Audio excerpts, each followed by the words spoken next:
প্রিয় স্বপ্নজয়ী শিক্ষার্থীরা, তোমরা যারা একটি পাবলিক বিশ্ববিদ্যালয়ের স্বপ্ন দেখছো, তোমাদের ভর্তি পরীক্ষা খুবই সন্নিকটে। তাই তোমাদের দরকার একটি সাজানো গুছানো সাজেশন এবং প্রচুর মডেল টেস্ট সলভ করা। তাই তোমাদের জন্য আমি নিয়ে এসেছি বাংলা শিক্ষা final suggestion and model test বইটি।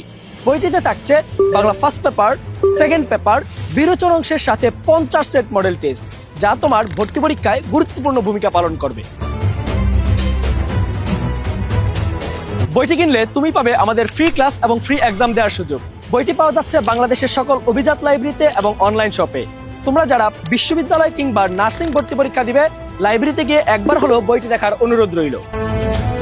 বই সংক্রান্ত বিস্তারিত জানতে স্ক্রিনে দেওয়া নাম্বারে যোগাযোগ করুন অথবা আমাদের অফিসিয়াল পেজে ইনবক্স করুন।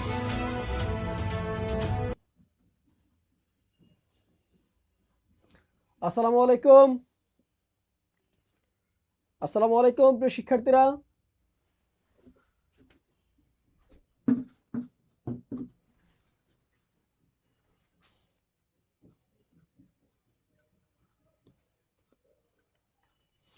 আসসালামু আলাইকুম শিক্ষার্থীরা, সবাই কি অবস্থা, কেমন আছেন সবাই? আশা করি সবাই অনেক ভালো আছেন এবং অনেক ভালোভাবে আপনাদের পরীক্ষার প্রস্তুতি নিচ্ছেন।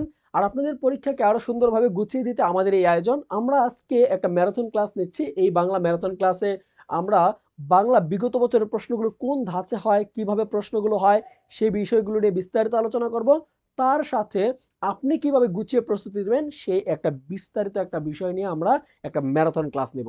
তো যারা যারা আমাদের সাথে যুক্ত হয়েছেন সবাই একটু ঝটপট কমেন্ট করে জানান কে কোথা থেকে যুক্ত হয়েছেন, এবং আপনারা সবাই একটু নিজ জেলার নামটি কমেন্ট করে জানাবেন। এবং আমার সাউন্ড ক্লিয়ার শোনা যাচ্ছে কিনা, বোর্ড ক্লিয়ার দেখা যাচ্ছে কিনা, সবাই একটু ঝটপট কমেন্ট করে জানান। সবাই একটু ঝটপট কমেন্ট করে জানান। সবাই একটু ঝটপট কমেন্ট করে জানান যে আমার কথা লাউড এন্ড ক্লিয়ার শোনা যাচ্ছে কিনা, বোর্ড ক্লিয়ার দেখা যাচ্ছে কিনা। সবাই একটু ঝটপট কমেন্ট করে জানান। সবাই একটু ঝটপট কমেন্ট করে জানান যে আমার কথা লাউড এন্ড ক্লিয়ার শোনা যাচ্ছে কিনা, বোর্ড ক্লিয়ার দেখা যাচ্ছে কিনা। আর যারা যারা যুক্ত হয়েছিলেন সবাই একটু আমাদেরকে একটু মেনশন করবেন, বন্ধুদেরকে একটু মেনশন করবেন, সবাইকে নিয়ে যেন আমরা আবারও ক্লাসটি শুরু করতে পারি ইনশাল্লাহ। তো সবাই একটু ঝটপট কমেন্ট করে জানান যে আমার কথা লাউড এন্ড ক্লিয়ার শোনা যাচ্ছে কিনা, বোর্ড ক্লিয়ার দেখা যাচ্ছে কিনা। আমার কথা লাউড এন্ড ক্লিয়ার শোনা যাচ্ছে কিনা, বোর্ড ক্লিয়ার দেখা যাচ্ছে কিনা, সবাই একটু ঝটপট কমেন্ট করে জানান। আমরা 1 মিনিটের মধ্যে ক্লাসটা শুরু করছি। All clear. হৃদয় হৃদয় হৃদয়।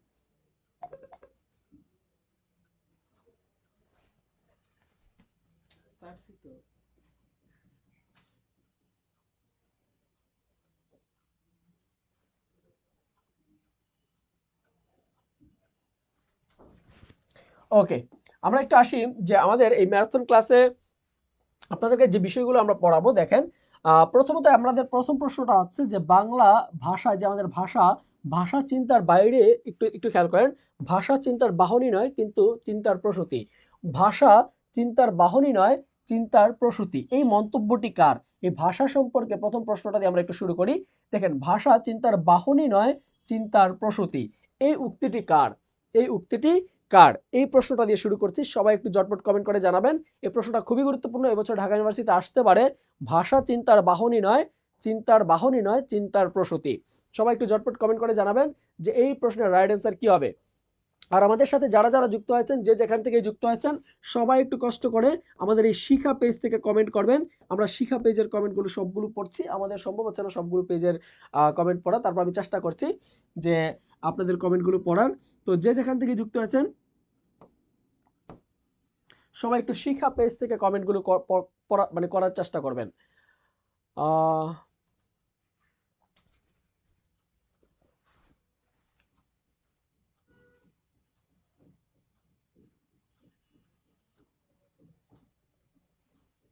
হৃদয় অর্ণব স্যার পেজ থেকে ক্লাস গেছে কিনা একটু দেখো তো।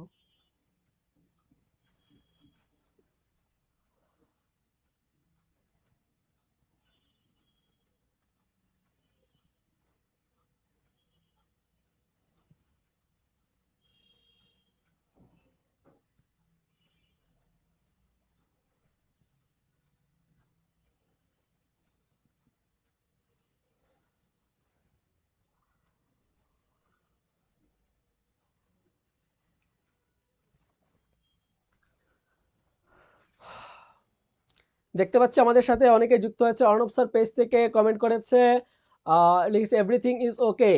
ঠিক আছে, থ্যাংক ইউ ফ্রম ময়মনসিং থেকে যুক্ত আছে আমরা দেখতে পাচ্ছি। যারা যারা যুক্ত আছেন সবাই একটু জটপট কমেন্ট করে আমাদেরকে একটু জানাবেন। আমরা শিক্ষা পেজের কমেন্টগুলো পড়ছি, একই সাথে অর্ণব স্যার পেজের কমেন্টগুলো পড়ছি। যে যেখান থেকে দেখছেন একটু জটপট কমেন্ট করবেন যে আমাদের এই প্রথম প্রশ্নের রাইট অ্যান্সার কি হবে। প্রথম প্রশ্নের রাইট অ্যান্সার কি হবে, সবাই একটু কমেন্ট করেন। প্রথম প্রশ্নের রাইট অ্যান্সার কি হবে, প্রথম প্রশ্নের রাইট অ্যান্সার কি হবে? যে ভাষা চিন্তার বাহনই নয়, চিন্তার প্রসূতি। রাইট অ্যান্সার কি হবে? ভাষা চিন্তার বাহনই নয়, চিন্তার প্রসূতি। ভাষা চিন্তার বাহনই নয়, চিন্তার প্রসূতি। রাইট অ্যান্সার কি হবে? সবাই একটু জটপট কমেন্ট করে জানাবেন। ভাষা চিন্তার বাহনই নয়, চিন্তার প্রসূতি। রাইট অ্যান্সার কি হবে? রাইট অ্যান্সার কি হবে? সবাই একটু জটপট কমেন্ট করে। রাইট অ্যান্সার কি হবে? রাইট অ্যান্সার কি হবে? এটা কে বলছে? এটা বলেছেন সুকুমার রায়। সুকুমার সেন। কে বলছে? সুকুমার সেন। একটু খেয়াল করি যে আমাদের এই ভাষা সম্পর্কে ভাষা সম্পর্কে এই প্রশ্নটা আসছে। আমরা জানি যে ভাষাকে বলা হয়, ভাষা, এই যে ভাষাকে মনের ভাব আদান প্রদান করার মাধ্যমকে কি বলে? ভাষা বলে। ভাষা কি? ভাষা হচ্ছে চিন্তার বাহন। ভাষা কি? ভাষাকে বলা হয় চিন্তার বাহন। কিন্তু আমাদের সুকুমার সেন বলছে ভাষা কেবল চিন্তার বাহনই নয়, চিন্তার প্রসূতি। এটা কে বলছে? সুকুমার সেন বলছে। পরীক্ষায় যদি প্রশ্ন আসে এই প্রশ্নটা আপনি উত্তর করবেন সুকুমার সেন। কেন যেন মনে হচ্ছে এই প্রশ্নটা এবছর ঢাকা বিশ্ববিদ্যালয়ে আসতে পারে। সবাই একটু নোট করে নেন, ভাষা চিন্তার বাহনই নয়, চিন্তার প্রসূতি। ওকে, 2 নম্বর এমসিকিউতে চলে আসি। প্রশ্ন আসছে, কোন দেশ বাংলা ভাষাকে তাদের অন্যতম রাষ্ট্রীয় ভাষার স্বীকৃতি দিয়েছে বা দ্বিতীয় রাষ্ট্রীয় ভাষার স্বীকৃতি দিয়েছে? তাহলে কোন দেশ তাদের ভাষাকে দ্বিতীয় রাষ্ট্রভাষার স্বীকৃতি দিয়েছে? কোন দেশ তাদের ভাষা, আমাদের এই বাংলা ভাষাকে তাদের নিজের দেশের রাষ্ট্রীয় ভাষার স্বীকৃতি দিয়েছে? কোন দেশ তাদের ভাষাকে, আমাদের এই বাংলা ভাষাকে তাদের দেশের রাষ্ট্রীয় ভাষার স্বীকৃতি দিয়েছে? আমাদের অর্ণব স্যার কিন্তু যুক্ত আছেন আমাদের সাথে, আমরা দেখতে পাচ্ছি। সুমাইয়া আফরিন যুক্ত আছে আমাদের সাথে, বন্ধুদেরকে মেনশন করছে। তো যারা যারা আমাদের সাথে যুক্ত আছো সবাই একটু বন্ধুদেরকে মেনশন করে দাও, ক্লাসটা জটপট একটু শেয়ার করে দাও। সবাই আজকে ক্লাসটা শেয়ার করে দাও। আজকের ক্লাস শেয়ার করে দিলে কিন্তু ব্যাকরণের যে পর্যন্ত পড়াবো সে পর্যন্ত একটা আমরা স্পেশাল হ্যান্ড নোট দিব, যে নোটটা থেকে তুমি কিন্তু পড়তে পারবে। তো যারা যারা যুক্ত আছো সবাই একটু আজকের ক্লাসটা শেয়ার করে দাও। আজকের ক্লাস সর্বোচ্চ শেয়ার হলে ইনশাল্লাহ আমি কথা দিচ্ছি তোমাদের জন্য স্পেশাল একটা গিফট থাকবে, ক্লাস শেষে স্পেশাল একটা গিফট থাকবে। ওকে, 2 নম্বর প্রশ্নের রাইট অ্যান্সার কি হবে? 2 নম্বর প্রশ্নের রাইট অ্যান্সার কি হবে বলো দেখি? 2 নম্বর প্রশ্নের রাইট অ্যান্সার কি হবে? 2 নম্বর প্রশ্নের রাইট অ্যান্সার কি হবে? 2 নম্বর প্রশ্নের রাইট অ্যান্সার কি হবে? সবাই সবাই একটু কমেন্ট করো, 2 নম্বর প্রশ্নের রাইট অ্যান্সার কি হবে? 2 নম্বর প্রশ্নের রাইট অ্যান্সার কি হবে? উর্মি লিখেছে সিয়েরা লিওন। উর্মি লিখেছে Sierra Leone, thank you Sierra Leone. আর কার কি কমেন্ট আছে বলেন দেখি? আর বাকিদের কি উত্তর? ঘ, হামিদুর রহমান লিখেছে অপশন ঘ। তার মানে 4, 4 okay 4 Sierra Leone. Sierra Leone. এখন একটু আমি হিস্ট্রিটা বলি। এটা হচ্ছে দক্ষিণ আফ্রিকার একটা দেশ। দক্ষিণ আফ্রিকা, দক্ষিণ আফ্রিকার দক্ষিণ আফ্রিকার একটি দেশ সিয়েরা লিওন।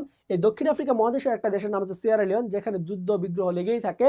সেখানে শান্তি মিশনের জন্য বাংলাদেশের আর্মি শান্তি মিশনের জন্য সেখানে শান্তি রক্ষায় কাজ করে। যার কারণে এই বাংলাদেশের মানুষের প্রতি শ্রদ্ধা জানিয়ে, বাংলাদেশের মানুষের প্রতি সম্মান প্রদর্শন করে কিন্তু এই সিয়েরা লিওনে কি করে? সিয়েরা লিওনে শান্তিরক্ষী বাহিনীদের সম্মানার্থে তৎকালীন সময় বা এখনকার বর্তমান সময়ে বলা হয় যে সিয়েরা লিওনের দ্বিতীয় রাষ্ট্রীয় ভাষা বাংলা হিসেবে স্বীকৃতি দিয়েছে। বিষয়টা নিয়ে অনেক কনফিউজিং আছে। বিষয়টা কিরকম? এই সিয়েরা লিওনের মানুষ বলছে রাষ্ট্রীয় ভাষা বাংলা, এই তথ্যটা অনেক জায়গায় ভুল আসছে। কিরকম? যেমন পাকিস্তানি একটি গণমাধ্যম, এই অনলাইন পোর্টাল, যেমন আমাদের দেশে আনোয়ার টিভি আছে, ঠিক আছে, এরকম টিভি আছে। তো টিভি চ্যানেলে এই পত্রিকায় একটা নিউজ আসছিল যে সিয়েরা লিওন বাংলা ভাষাকে দ্বিতীয় রাষ্ট্রীয় ভাষা স্বীকৃতি দিয়েছে। এরকম একটা নিউজ আসে। পরবর্তীতে এই তথ্যটা আমাদের বাংলাদেশের গাইড বই বা সকল বই এবং উইকিপিডিয়া পর্যন্ত এই তথ্যটা চলে আসে। কিন্তু এরকম তথ্য আসলে সিয়েরা লিওনে প্রচলিত আছে নাই এরকম নিয়ে কোনো যাচাই বাছাই বা এরকম কোনো সঠিক তথ্য পাওয়া যায়নি। তারপরও এই প্রশ্নটা দেখেন কেন আমাদের কাছে গুরুত্বপূর্ণ, পাওয়া যাক বা না যাক আমাদের কাছে প্রশ্নটা গুরুত্বপূর্ণ। কেননা একটু খেয়াল করি, কেননা 44তম বিসিএস এবং 41তম বিসিএস এই পরীক্ষা প্রশ্নটা আসছে। ইভেন বিভিন্ন বিশ্ববিদ্যালয়ে এই প্রশ্নটা আসছে। তার মানে আপনাকে বুঝতে হবে যে প্রশ্নটা কতটা গুরুত্ব বহন করে, কতটা গুরুত্ব বহন করে। করে। তাহলে কি করতে হবে? এই সিয়েরা লিওন হচ্ছে বাংলাদেশের একটা ভাষা, যা সিয়েরা লিওন তাদের দেশের দ্বিতীয় রাষ্ট্রীয় ভাষার স্বীকৃতি দিয়েছে, তাদের দেশের দ্বিতীয় রাষ্ট্রীয় ভাষার স্বীকৃতি দিয়েছে। ওকে, এরপর আমরা একটু আসি বাংলা ভাষা। এই 3 নম্বর প্রশ্নটা আমি একটু আগে পড়িয়েছিলাম। তো 3 নম্বর প্রশ্নটা হচ্ছে যে কেন্তুম, একটু খেয়াল করি, কেন্তুম যে বিষয়টা পড়াচ্ছিলাম একটু খেয়াল করি যে কেন্তুম, এই কেন্তুম কোন দুটি শাখা, কেন্তুমের কোন দুটি শাখা এশিয়ার অন্তর্ভুক্ত? প্রশ্নটা হচ্ছে 43তম বিসিএস এ আসছে যে কেন্তুমের কোন দুটি শাখা, দেখেন কেন্তুমের কোন দুটি শাখা বা কোন দুটি ভাষা এই এশিয়ার অন্তর্ভুক্ত, এশীয় ভাষার অন্তর্ভুক্ত। এই বিষয়টা পড়াতে গিয়ে আমি বলছিলাম যে ইন্দো ইউরোপীয় একটা ভাষা বংশ। পৃথিবীতে ভাষা বংশ কয়টা? পৃথিবীতে মোট ভাষা বংশ হচ্ছে 26টা। দেখবেন আমাদের গ্রামে যেমন মানুষ আছে, মানুষের জন্য বংশ আছে। গ্রামে কি আছে? মানুষ আছে, মানুষের জন্য কি আছে? চৌধুরী বংশ, খান বংশ, মিয়া বংশ, মোল্লা বংশ, এরকম বংশ আছে। কি আছে? বংশ আছে। তো এরকম যেহেতু বংশ আছে, এই বংশ আছে, আমাদের এই পৃথিবীতে যে প্রায় 3,500 ভাষা আছে, বা আমরা মতান্তরে বলি যে 7,159টি অ্যাকনোলেজ ল্যাঙ্গুয়েজ অফ দ্য ওয়ার্ল্ডের মধ্যে 7,169টি ভাষা আছে বা 7,126টি ভাষা আছে। এই যে মতান্তর ভাষাগুলো আছে, তবে সবচেয়ে বেশিবার প্রশ্ন আসছে যে পৃথিবীতে ভাষার সংখ্যা কত? 7,300 বা 7,500 প্লাস, বা প্রায় 7,500, 3,500, প্রায় 3,500 এগুলো আসছে। যদি 3,500 থাকে অপশনে, তাহলে 3,500 রাইট অ্যান্সার। যদি 7,100 সামথিং থাকে, তাহলে ওইটা রাইট অ্যান্সার। তাহলে আপনার প্রশ্ন দেখে উত্তর করতে হবে। ঠিক আছে? ওকে, এই যে প্রায় 3,500 বা 7,000 ভাষা, দুইটাই আসতে পারে, 3,500 বা 7,000 ভাষা, এই ভাষাগুলোকে কয়টা বংশে ভাগ করা হয়? এই ভাষাগুলোকে 26টা বংশে ভাগ করা হয়। কয়টা বংশে ভাগ করা হয়? 26টা বংশে ভাগ করা হয়। এই 26টা ভাষা বংশ, একটু খেয়াল করেন, 26টা ভাষা বংশ, 26টা ভাষা বংশ। এই ভাষা বংশগুলোকে মধ্যে একটা ভাষা বংশের নাম হচ্ছে ইন্দো ইউরোপীয় ভাষা বংশ। ভাষা বংশের নাম কি? ইন্দো ইউরোপীয়। ভাষা বংশের নাম কি? ইন্দো ইউরোপীয়। এখানে ইন্দু শব্দটি দ্বারা আমরা বুঝাই হিন্দুস্তানকে। কি বুঝাই? হিন্দুস্তানকে, মানে আমাদের ভারতবর্ষকে। আর ইউরোপ বলতে বোঝায় যে ইউরোপীয় যে অঞ্চলটা আছে সেই ইউরোপীয় অঞ্চলটাকে। তাহলে হিন্দুস্তানের ভাষাগুলোকে বলা হয়, হিন্দুস্তানের ভাষাগুলোকে আমরা বলছি যে কেন্তুম শাখা, শতম শাখা। আর আমাদের এই ইউরোপীয় অঞ্চলের ভাষাগুলোকে আমরা বলছি আমাদের এই কেন্তুম শাখায়। দেখেন আমাদের ইন্দো ইউরোপীয় একটা ভাষা বংশ, যে ভাষা বংশের দুইটা শাখা আছে। কয়টা শাখা? দুইটা শাখা আছে। কয়টা শাখা? দুইটা শাখা। একটা হচ্ছে কেন্তুম, আরেকটা হচ্ছে শতম। একটা কেন্তুম, আরেকটা কি? শতম। একটা কেন্তুম, আরেকটা কি? শতম। হ্যাঁ, কেন্তুম আরেকটা হচ্ছে শতম। এই কেন্তুম শাখার মধ্যে কি আছে? কেন্তুম শাখার মধ্যে মূলত ইউরোপীয় অঞ্চলের ভাষাগুলো আছে। আর শতম শাখার মধ্যে কি আছে? শতম শাখার মধ্যে মূলত এশীয় অঞ্চলের ভাষাগুলো আছে। যেমন আরবের কিছু দেশ আছে, আরবী ভাষায় কথা বলে। মিশরের কিছু দেশ আছে, মিশরীয় ভাষায় কথা বলে। ইরানের কিছু দেশ আছে, ইরানি ভাষায় কথা বলে। ভারতীয় অঞ্চল, আমাদের যে অঞ্চলটা আছে, আমাদের অঞ্চলে মানুষ কোন ভাষায় কথা বলি? ভারতীয় ভাষায় কথা বলি। ভারতীয় ভাষায় কথা বলি। তার মানে এই যে শতম শাখার যে ভাষাগুলো আছে, সবগুলো হচ্ছে আমাদের এশীয় অঞ্চলের ভাষা, এশিয়ার ভাষা, মানে আমাদের এশিয়া মহাদেশের ভাষা। পরে আমরা বলতে পারি যে আমাদের এই কেন্তুম শাখার মধ্যে আবার এশীয় অঞ্চলে দুইটা ভাষা ঢুকে গেছে। একটা নাম হচ্ছে হিত্তিক, একটা নাম হচ্ছে তুকারিক। আমাদের পরীক্ষা প্রশ্ন এটাই ছিল যে কেন্তুম শাখার অন্তর্ভুক্ত ভাষাগুলোর নাম কি? কেন্তুম শাখায়, এই যে কেন্তুম শাখায় এশীয় অঞ্চলের ভাষা কি কি আছে? কেন্তুম শাখায় এশীয় অঞ্চলের ভাষা হচ্ছে হিত্তিক এবং তুকারিক। হিত্তিক এবং তুকারিক। তাহলে পরীক্ষা যদি প্রশ্ন আসে যে কেন্তুম শাখায় এশীয় অঞ্চলের ভাষা কি? কেন্তুম শাখায় এশীয় অঞ্চলের ভাষা হচ্ছে হিত্তিক এবং তুকারিক। হিত্তিক এবং তুকারিক। আপনাদেরকে আমি আরেকটু বলে দিই, এখান থেকে আরো প্রশ্ন আসতে পারে, কিভাবে প্রশ্নগুলো আসে, কিভাবে পরীক্ষা প্রশ্নগুলো আসে। আপনারা একটু নোট করে নেন, সবাই একটু নোট করে নেন। যেমন আমরা বললাম শতম শাখায় ভারতীয় অঞ্চলের যে মানুষগুলো কথা বলে সেগুলোকে বলা হয় ভারতীয় ভাষা। এই ভারতীয় ভাষা থেকে পরবর্তীতে ভারতবর্ষে আর্য নামক একটা উপজাতি আসে। আর্য নামক একটা উপজাতি এই অঞ্চলে আসে। এই আর্যরা যখন আসে তখন এই ভাষাটারও পরিবর্তন হয়। ভাষাটা হয়ে যায় আর্য ভারতীয়। ভাষাটা পরিবর্তন হয়ে কি হয়? আর্য ভারতীয়, অথবা অনেক জায়গায় এরকম আসছে ভারতীয় আর্য ভাষা। আর্য ভারতীয় বা আর্য ভারতীয় বা ভারতীয় আর্য ভাষা। পরীক্ষা একটা প্রশ্ন আসে যে বাঙালিদের বা ভারতীয়দের আদিবাসীদের ভাষা কি? বাঙালিদের আদিবাসীদের ভাষা কি? তার মানে আমরা বাঙালিদের আদি ভাষা হচ্ছে ভারত। এই ভারতীয় ভাষা, এখানে আছে আর্য ভাষা। এখানে কি আছে? আর্য ভাষা। তাহলে আমাদের বাঙালিদের আদিবাসীদের ভাষা কি হবে? অনার্য হবে, তার মানে আর্য না। আর্য না। পরীক্ষায় যদি প্রশ্ন আসে বাঙালিদের আদিবাসীদের ভাষা কি, তাহলে হবে অনার্য বা অস্ট্রিক। অনার্য বা অস্ট্রিক। যেমন এখানে আছে আর্য ভারতীয়। কি হয়েছে? আর্য ভারতীয়। এই আর্য ভারতীয়রা আবার কি হলো? দুইটা ভাগ হইলো। কয়টা ভাগ হলো? দুইটা ভাগ। ভারতীয় আর্য। এই আর্যরা যে ভাষায়, একটু দেখেন, দুইটা ভাগ হইলো। একটা হচ্ছে সংস্কৃত ভাষা, একটা হচ্ছে সংস্কৃত ভাষা, আর একটা হচ্ছে প্রাকৃত ভাষা। একটা হচ্ছে সংস্কৃত, একটা হচ্ছে প্রাকৃত। সংস্কৃত ভাষাটা কি? সংস্কৃত ভাষাটা হচ্ছে লেখার ভাষা। সংস্কৃত ভাষাটা কি? লেখার ভাষা। ভারতীয় অঞ্চলে যে ভাষাটা ছিল সেটা পরবর্তীতে হলো কি আর্য ভারতীয়। আর এই আর্য ভারতীয় থেকে যে ভাষাটা লেখার স্টাইল, আমরা জানি লেখার ভাষা একটা, মুখে বলার ভাষা আরেকটা। আমরা মানুষ মুখে বলতে পারি কিন্তু লিখতে পারি না, এটা বাস্তব প্রমাণ পাবেন আপনারা যারা মিডিল ইস্টে, সৌদি আরবে থাকে, তা দেখবেন বাংলাদেশে আসলে আরবি ভাষায় কথা বলে, বলে কাইফা হাল, কাইফা ইনতে, কিন্তু যখনই তাদেরকে লিখতে দেন তখন আর কাইফা হাল ইংরেজি মানে আরবিতে লিখতে পারে না। তো আমাদের এই আর্যরা ভারতবর্ষে আসার কারণে তারা মূলত একটা ধর্মীয় গ্রন্থ নিয়ে আসছিল। তারা ধর্মীয় গ্রন্থ নিয়ে আসছিল। এই ধর্মীয় গ্রন্থটা মূলত লিখার ভাষাটা ছিল সংস্কৃত, আর মুখে সাধারণ মানুষ যে ভাষায় কথা বলতো সেই ভাষাটা ছিল প্রাকৃত ভাষা। তাহলে একটু খেয়াল করি, এই মুখে বলার ভাষার নাম কি? মুখে বলার ভাষার নাম, সরি, লিখার ভাষা। লিখার ভাষা, লিখার ভাষার নাম হচ্ছে সংস্কৃত। আর সাধারণ মানুষের মুখের ভাষা, সাধারণ মানুষের মুখের ভাষা, সাধারণ মানুষের মুখের ভাষা হচ্ছে প্রাকৃত। পরীক্ষায় প্রশ্ন আসে যে সাধারণ, প্রাকৃত শব্দের অর্থ কি? প্রাকৃত শব্দের অর্থ হচ্ছে সাধারণ বা স্বাভাবিক। প্রাকৃত শব্দের অর্থ কি? সাধারণ বা স্বাভাবিক। এভাবে পরীক্ষা প্রশ্ন আসে। ওকে, ভাষা তো কোমল জিনিস, মলিন জিনিস। ভাষাটা কি হলো? ভাষাটা দুইটা ভাষা মিলে ডাইভার্ট হয়ে গেল। কি হয়ে গেল? ডাইভার্ট হয়ে গেল।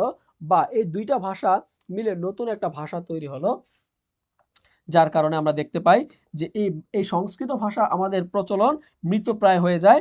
পরবর্তীতে আমাদের এই প্রাকৃত ভাষাটা থেকে আবার দুইটা ভাগ হয়। কিভাবে?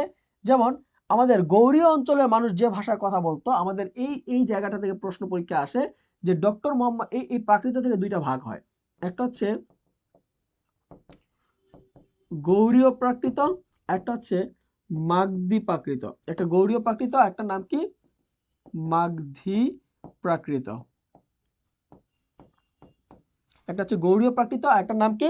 মাগধী প্রাকৃত। একটা হচ্ছে গৌড়ীয় প্রাকৃত, একটা প্রাকৃতর নাম হচ্ছে মাগধী প্রাকৃত। একটা হচ্ছে গৌড়ীয় প্রাকৃত, একটা হচ্ছে মাগধী প্রাকৃত। এই যে বাংলা ভাষা, এই ভাষা যখন পরিবর্তন হয়ে যায়, একটা গৌড়ীয়, একটা হচ্ছে মাগধী, একটা হচ্ছে গৌড়ীয় আর একটা কি? মাগধী। এই যে পরিবর্তনটা হয়, এটা মূলত দুইটা ব্যক্তির কারণে। Doctor Muhammad Shahidullah, doctor Muhammad Muhammad Shahidullah, doctor Muhammad Shahidullah, doctor Mohammad শহীদুল্লাহর মতে বাংলা ভাষার উৎপত্তি হয়েছে গৌড়ীয় প্রাকৃত থেকে। ডক্টর মোহাম্মদ শহীদুল্লাহর মতে বাংলা ভাষার উৎপত্তি হয়েছে কোথা থেকে? ডক্টর মোহাম্মদ শহীদুল্লাহর মতে বাংলা ভাষার উৎপত্তি হয়েছে গৌড়ীয় প্রাকৃত থেকে। আবার ডক্টর সুনীতি কুমার চট্টোপাধ্যায়ের মতে, ডক্টর সুনীতি কুমার চট্টোপাধ্যায়ের মতে বাংলা ভাষার উৎপত্তি হচ্ছে মাগধী প্রাকৃত থেকে। বাংলা ভাষার উৎপত্তি হচ্ছে কোথা থেকে? মাগধী প্রাকৃত থেকে। বাংলা ভাষার উৎপত্তি হচ্ছে মাগধী প্রাকৃত থেকে। তো একটু খেয়াল করি, এইখান থেকে যদি পরীক্ষা প্রশ্ন আসে যে বাংলা ভাষার উৎপত্তি হচ্ছে কোন প্রাকৃত থেকে, তাহলে হবে গৌড়ীয় প্রাকৃত আর হচ্ছে মাগধী প্রাকৃত। যদি উল্লেখ করে দেয় ডক্টর মোহাম্মদ শহীদুল্লাহর মতে বাংলা ভাষার উৎপত্তি হচ্ছে কোন প্রাকৃত থেকে, তাহলে হবে গৌড়ীয় প্রাকৃত। আর যদি উল্লেখ করে দেয় ডক্টর সুনীতি কুমার চট্টোপাধ্যায়ের মতে বাংলা ভাষার উৎপত্তি হচ্ছে কোথা থেকে, তাহলে হবে মাগধী প্রাকৃত। এই দুইটা ভাষা একটা সময় অপভ্রংশ হয়ে যায়। কি হয়ে যায়? অপভ্রংশ।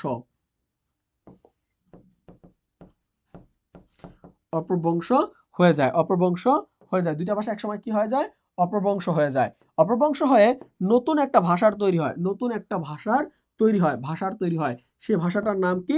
সেই ভাষাটার নাম হচ্ছে বঙ্গ কামরূপী ভাষা। কি ভাষা? বঙ্গ কামরূপী ভাষা। বঙ্গ কামরূপী ভাষা কি হয়ে যায়? বঙ্গ কামরূপী ভাষা। কি ভাষা? বঙ্গ কামরূপী ভাষা। কি ভাষা? বঙ্গ কামরূপী ভাষা। এই যে বঙ্গ কামরূপী ভাষা হলো, বঙ্গ কামরূপী ভাষা হইলো, এই পরীক্ষা আমাদের প্রশ্ন আসে বাংলা ভাষা সরাসরি কোন ভাষা থেকে এসেছে? বাংলা ভাষা সরাসরি কোন ভাষা থেকে এসেছে? বাংলা ভাষা এই সরাসরি বঙ্গ কামরূপী থেকে আসছে। কোন ভাষা থেকে আসছে? বঙ্গ কামরূপী থেকে আসছে। বঙ্গ কামরূপী থেকে আসছে। তাহলে বঙ্গ কামরূপী থেকে কি কি ভাষা আসছে? বাংলা ভাষা আসছে। আর কি ভাষা আসছে? আসছে উড়িয়া, উড়িয়া। আর কি ভাষা আসছে? অসমিয়া। আর আসছে অসমিয়া, অসমিয়া। তাহলে একটু খেয়াল করি, বাংলা ভাষা বঙ্গ কামরূপী থেকে কি কি ভাষা আসে? বঙ্গ কামরূপী থেকে, বঙ্গ কামরূপী থেকে আসছে বাংলা, উড়িয়া, অসমিয়া, এই ভাষাগুলো বঙ্গ কামরূপী থেকে আসছে। কোথা থেকে আসছে? বঙ্গ কামরূপী থেকে আসছে। বঙ্গ কামরূপী থেকে আসছে। এখন একটু খেয়াল করি, বাংলা ভাষা, বাংলা ভাষা, উড়িয়া ভাষা, অসমিয়া ভাষা। পরীক্ষায় প্রশ্ন আসে, বাংলা ভাষার ভগ্নী বলা হয় কাকে? পরীক্ষা আসছে একবার প্রশ্নটা, বাংলা ভাষার ভগ্নী বলা হয় কাকে? আমরা জানি ভাষাকে মা এবং মেয়ের সাথে তুলনা করা হয়। কিসের সাথে? মা এবং মেয়ের সাথে তুলনা করা হয়। তাহলে মা এবং মেয়ের সাথে তুলনা করলে এগুলো হচ্ছে তার বোন। এগুলো কি? তার বোন। তাহলে বাংলা ভাষার ভগ্নী বলা হয় কাকে? বাংলা ভাষার ভগ্নী বলা হয় অসমিয়া এবং উড়িয়াকে। অসমিয়া এবং উড়িয়াকে। অপশনে যদি দুইটাই থাকে সেক্ষেত্রে আপনি অসমিয়া দাগাবেন। কি দাগাবেন? অসমিয়া দাগাবেন। উড়িয়া থাকলে শুধু উড়িয়া দাগাবেন, অসমিয়া থাকলে অসমিয়া দাগাবেন। পরীক্ষায় যদি প্রশ্ন আসে বাংলা ভাষা সরাসরি কোন ভাষা থেকে আসছে, রাইট অ্যান্সার কি হবে? সবাই কমেন্ট করবেন। বাংলা ভাষা সরাসরি কোন ভাষা থেকে আসছে? রাইট অ্যান্সার সবাই কমেন্ট করবেন। বাংলা ভাষা সরাসরি কোন ভাষা থেকে এসেছে? বাংলা ভাষা সরাসরি কোন ভাষা থেকে এসেছে? সবাই একটু কমেন্ট করবেন। বাংলা ভাষা সরাসরি কোন ভাষা থেকে এসেছে? সবাই একটু কমেন্ট করবেন। ক্লাসটা একটু দ্রুত শেয়ার করে দেন, বন্ধুদেরকে দ্রুত শেয়ার করে দেন। ক্লাসটা দ্রুত বন্ধুদেরকে শেয়ার করে দেন। হৃদয়, ক্লাসটা শেয়ার হয়নি। ক্লাসটি দ্রুত সবাই শেয়ার করে দেন। আজকে ক্লাস সর্বোচ্চ শেয়ার করলে তার জন্য কিন্তু উপহার আছে। আর যারা ক্লাস শেয়ার করবেন, যদি আজকে ক্লাস যদি 200 শেয়ার হয়, আপনাদের সবার জন্য একটা গিফট আছে, স্পেশাল গিফট। ওকে, বঙ্গ কামরূপী থেকে। ওকে, থ্যাংক ইউ, থ্যাংক ইউ। তাহলে বাঙালিদের আরেকটা প্রশ্ন আসে, বাংলা ভাষার আদি আদিবাসীদের ভাষা কি? লিখে নেন সবাই। বাঙালিদের, বাঙালিদের, বাঙালিদের আদি আদিভাষা কি? বা বাংলা বা বাঙালিদের আদি আদিবাসীদের ভাষা কি? সবাই একটু লিখে নেন। বাঙালিদের আদি আদিবাসীদের ভাষা হচ্ছে অস্ট্রিক, অস্ট্রিক বা অনার্য। অস্ট্রিক বা অনার্য, যেটাই পরীক্ষা থাকবে ওইটাই রাইট অ্যান্সার। অস্ট্রিক বা অনার্য। বাঙালিদের আদি আদিবাসীদের ভাষা কি? অস্ট্রিক বা অনার্য। অস্ট্রিক বা অনার্য। অস্ট্রিক বা অনার্য। অস্ট্রিক বা অনার্য। পরীক্ষা প্রশ্ন আসে, পরীক্ষা প্রশ্ন আসে বাংলা ভাষার সাথে, বাংলা ভাষার সাথে সম্পর্ক আছে কোন ভাষার? বাংলা ভাষার সাথে সম্পর্ক আছে এই আমাদের এই উড়িয়া, অসমিয়া ভাষার। কিন্তু বাংলা ভাষার সাথে ঘনিষ্ঠতম সম্পর্ক আছে কার? যদি পরীক্ষা প্রশ্ন আসে বাংলা ভাষার সাথে ঘনিষ্ঠতম সম্পর্ক আছে কার? বলেন তো, বাংলা ভাষার সাথে ঘনিষ্ঠতম সম্পর্ক আছে কার? একটু খেয়াল করেন, দেখেন আমাদের এখানে আমরা এখন একটু নোট ধরে পড়াই।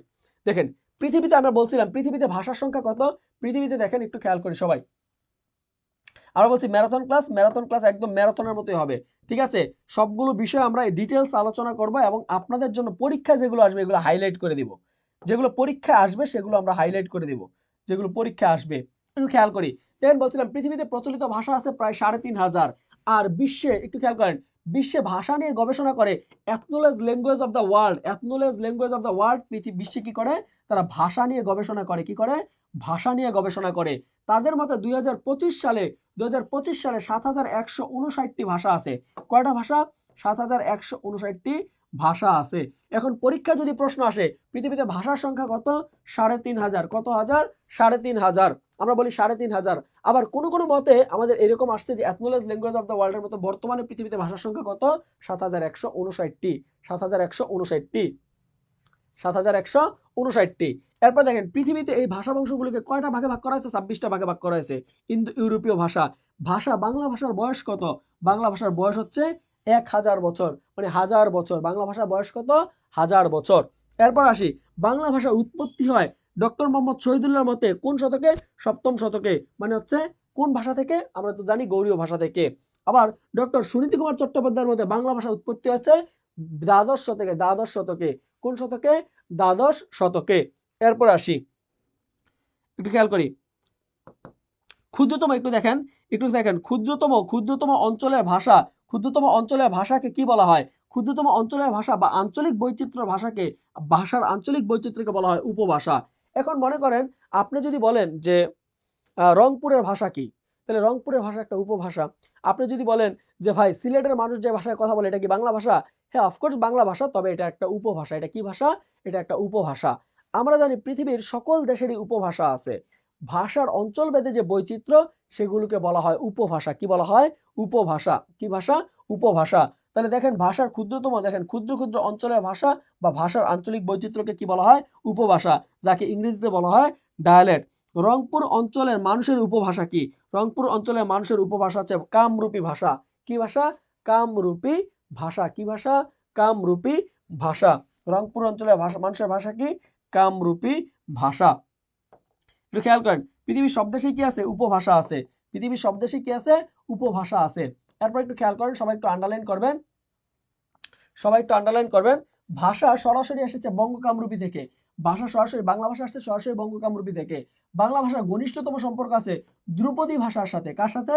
ধ্রুপদী ভাষার সাথে। এখন আমাকে বলতে পারেন ভাই ধ্রুপদী ভাষা কি? ধ্রুপদী ভাষা হচ্ছে পালি এবং সংস্কৃত ভাষা মিলে, পালি এবং সংস্কৃত ভাষা মিলে যে ভাষা তাকে বলা হয় ধ্রুপদী ভাষা। আমি আপনাকে ক্লিয়ার করে দিচ্ছি, বাংলা ভাষা সরাসরি এসেছে বঙ্গ কামরূপী থেকে। এই যে আমি একটু আগে বলছিলাম, ছকে বলছিলাম, বাংলা ভাষা, আমি আবার দেখাই, ছকটা আপনাকে দেখাই, যে বাংলা ভাষা সরাসরি এসেছে, বাংলা ভাষা সরাসরি এসেছে বঙ্গ কামরূপী থেকে। বাংলা ভাষা সরাসরি আসছে কোন ভাষা থেকে? বঙ্গ কামরূপী থেকে। বাংলা ভাষার বগ্নি বলা হয় কাকে? অসমীয়া এবং উড়িয়াকে। কিন্তু বাংলা ভাষার ঘনিষ্ঠতম সম্পর্ক আছে কার সাথে? বাংলা ভাষার ঘনিষ্ঠতম সম্পর্ক আছে ধ্রুপদী ভাষার সাথে। কার সাথে? ধ্রুপদী ভাষার সাথে। বাংলা ভাষার ঘনিষ্ঠতম সম্পর্ক আছে ধ্রুপদী ভাষার সাথে। এরপর একটু আসি, বাংলা ভাষা ও সাহিত্য প্রত্যক্ষভাবে কার কাছে ঋণী? প্রত্যক্ষভাবে কার কাছে ঋণী? অপভ্রংশ ভাষার কাছে ঋণী। অপভ্রংশ ভাষার কাছে ঋণী। বঙ্গ কামরূপী, একটু খেয়াল করেন, বঙ্গ কামরূপীর দুইটি শাখা, একটু খেয়াল করেন, বঙ্গ কামরূপীর দুটি ভাগ হলো, বঙ্গ কামরূপীর দুটি ভাগ হলো, একটা অসমীয়া, একটা হচ্ছে বাংলা। এরপর একটু আসি, যেখান থেকে পরীক্ষা প্রশ্ন আসে, পৃথিবীতে বর্তমানে মোট ভাষা সংখ্যা, ভাষাভাষীর সংখ্যা, একটু খেয়াল করেন, বাংলা ভাষায় পৃথিবীতে কথা বলে 30 কোটি মানুষ বাংলা ভাষায় কথা বলে। মাতৃভাষার দিক থেকে বাংলা ভাষার অবস্থান কত? মাতৃভাষার দিক থেকে বাংলা ভাষার অবস্থান হচ্ছে পঞ্চম। মাতৃভাষার দিক থেকে বাংলা ভাষার অবস্থান কত? পঞ্চম। সবাই একটু লিখে নেন, মাতৃভাষার দিক থেকে, মাতৃভাষার দিক থেকে বাংলা ভাষার অবস্থান কত? পঞ্চম। মাতৃভাষার দিক থেকে বাংলা ভাষার অবস্থান কত? পঞ্চম, পঞ্চম, পঞ্চম। এরপর দেখেন, প্রথম কি? প্রথম হচ্ছে মান্দারিন বা চৈনিক ভাষা। প্রথম কি? মান্দারিন বা চৈনিক ভাষা হচ্ছে প্রথম বা ফার্স্ট। ব্যবহারিক দিক থেকে বাংলা ভাষার অবস্থান কত? ব্যবহারিক দিক থেকে বাংলা ভাষার অবস্থান সপ্তম।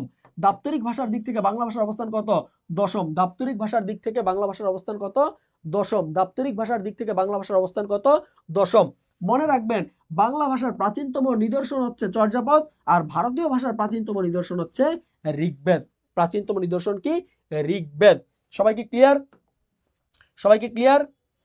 আশা করি আমাদের এই টপিকসটা আমরা সবাই ক্লিয়ার। ওকে, এখন একটু আসি এরপরের প্রশ্ন। পরের প্রশ্নটা কি আছে বলেন তো দেখি, 4 নাম্বার প্রশ্ন এমসিকিউ। সবাই একটু কমেন্ট করেন, বাংলার আদি আদিবাসীগণের কোন ভাষা বংশের ছিলেন? একটু খেয়াল করেন, বাঙালিদের আদি আদিবাসীদের ভাষা কি ছিল? 42তম বিসিএস এর পরীক্ষার প্রশ্নটা আসছে। আমরা এখন বিসিএস এর প্রশ্নগুলো শুরুতে সলভ করতেছি কেন? কারণ এখান থেকে আপনি হুবহু দাড়ি কমা সহ আপনার পরীক্ষার প্রশ্ন কমন আসে। ঢাকা ইউনিভার্সিটিতে দাড়ি কমা সহ প্রশ্ন আসে। বিসিএস এর প্রশ্নগুলো থেকে আমরা যদি ব্যাখ্যা বিশ্লেষণ করে পড়তে পারি, তাহলে এখান থেকে আমরা প্রশ্ন কমন পাওয়ার পসিবিলিটি থাকে। একটু খেয়াল করি, বাঙালিদের আদি আদিবাসীদের ভাষা কি হবে? সবাই একটু বলেন, বাঙালিদের আদি আদিবাসীদের ভাষা কি হবে? এটা 42তম বিসিএস এর একটা প্রশ্ন, বিসিএস বিসিএস এর 2021 সালের। সবাই একটু কমেন্ট করেন, এটা রাইট অ্যান্সার কি হবে? রাইট অ্যান্সার কি হবে?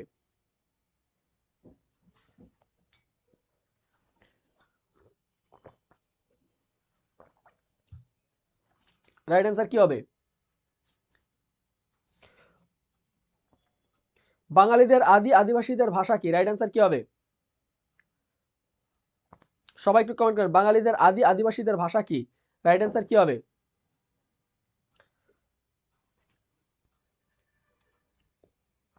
4 4 4 রাইট অ্যান্সার কি হবে? 4 কি? সবাই দেখতে পাচ্ছি লিখতেছো D D D D D. Okay, তাহলে বাঙালিদের আদি আদিবাসীদের ভাষা হচ্ছে অস্ট্রিক বা অনার্য। যদি অস্ট্রিক যদি না থাকে সেক্ষেত্রে রাইট অ্যান্সার কি হবে? রাইট অ্যান্সার হবে অনার্য। অনার্য, অনার্য, অস্ট্রিক বা অনার্য। তাহলে বাঙালিদের আদি আদিবাসীদের ভাষা কি? অস্ট্রিক বা অনার্য, অস্ট্রিক বা অনার্য, অস্ট্রিক বা অনার্য, অস্ট্রিক বা অনার্য। ওকে, এরপর একটু আসি সবাই, এরপর প্রশ্নটা একটু দেখি। বলছে সাধু ও চলিত ভাষার মূল পার্থক্য, সাধু ও চলিত ভাষার মূল পার্থক্য কোন পদে বেশি দেখা যায়? সাধু ও চলিত ভাষার মূল পার্থক্য কোন পদে বেশি দেখা যায়? সবাই একটু কমেন্ট করেন, সাধু ও চলিত ভাষার পার্থক্য কোন পদে বেশি দেখা যায়? সাধু ও চলিত ভাষার পার্থক্য কোন পদে বেশি দেখা যায়?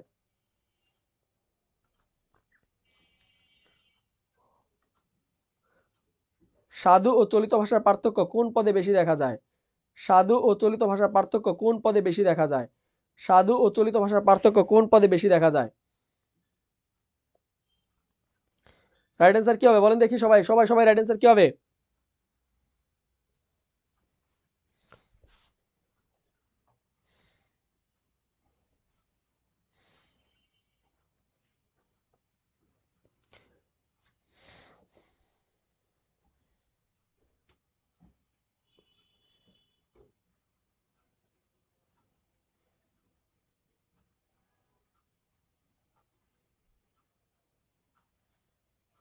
রাইট অ্যান্সার কি হবে?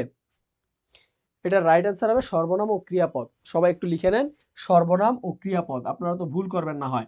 সর্বনাম এবং ক্রিয়াপদ, সর্বনাম এবং ক্রিয়াপদ। সর্বনাম কি? সর্বনাম হচ্ছে নামের পরিবর্তে যা বসে তাকে বলি আমরা সর্বনাম। আর ক্রিয়াপদ কি? ক্রিয়াপদ হচ্ছে যে পদ দ্বারা কাজ করা বোঝায় তাকে ক্রিয়াপদ বলি। যেমন আমরা যদি বলি, একটু খেয়াল করেন, আমি একটা এক্সাম্পল দিচ্ছি। আমি সাধু ভাষায় লিখলাম, সাধু ভাষায় আমি লিখলাম, সাধু ভাষায় লিখলাম আমি, তাহারা ভাত খাইতেছিল, তাহারা, তাহারা ভাত খাইতেছিল,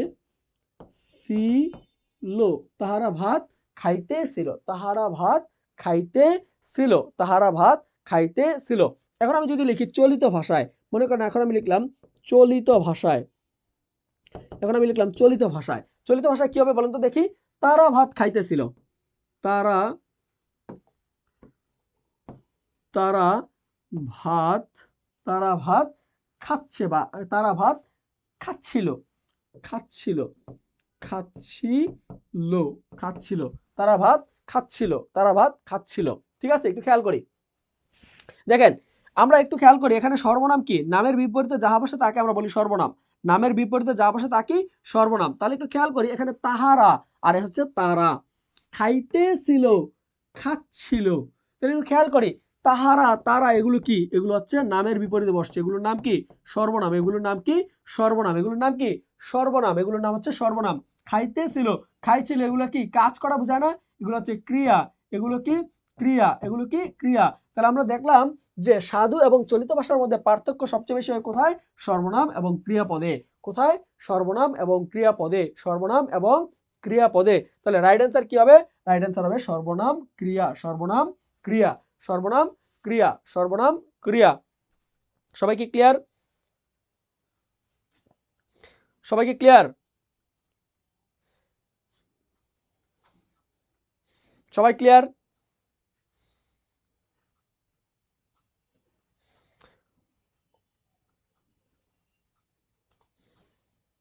সবাইকে ক্লিয়ার?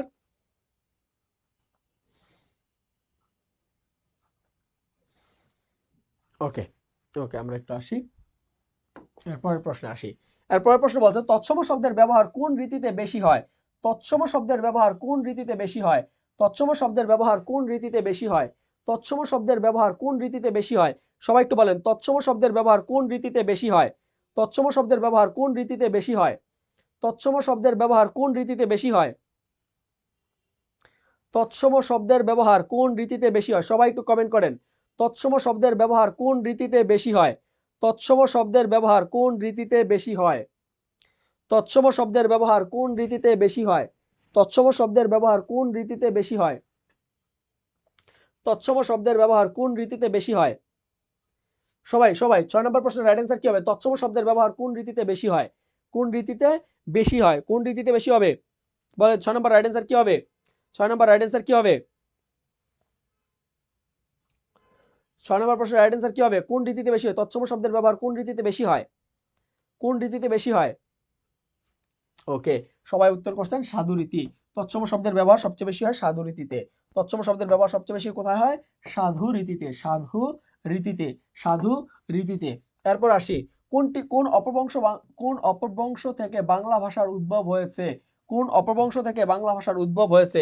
এই দেখেন পরীক্ষা আমি একটু আগে পড়াইছিলাম, ঢাকা বিশ্ববিদ্যালয়ের কয় ইউনিটের প্রশ্নটা আসছে, ঢাকা বিশ্ববিদ্যালয় কয় ইউনিটে 2003-4 সেশনে প্রশ্নটা আসছে। একটু আগে আমি ডিটেলস পড়াইছিলাম যে কোন অপভ্রংশ থেকে বাংলা ভাষার উদ্ভব হয়েছে, এটা কে বলছে?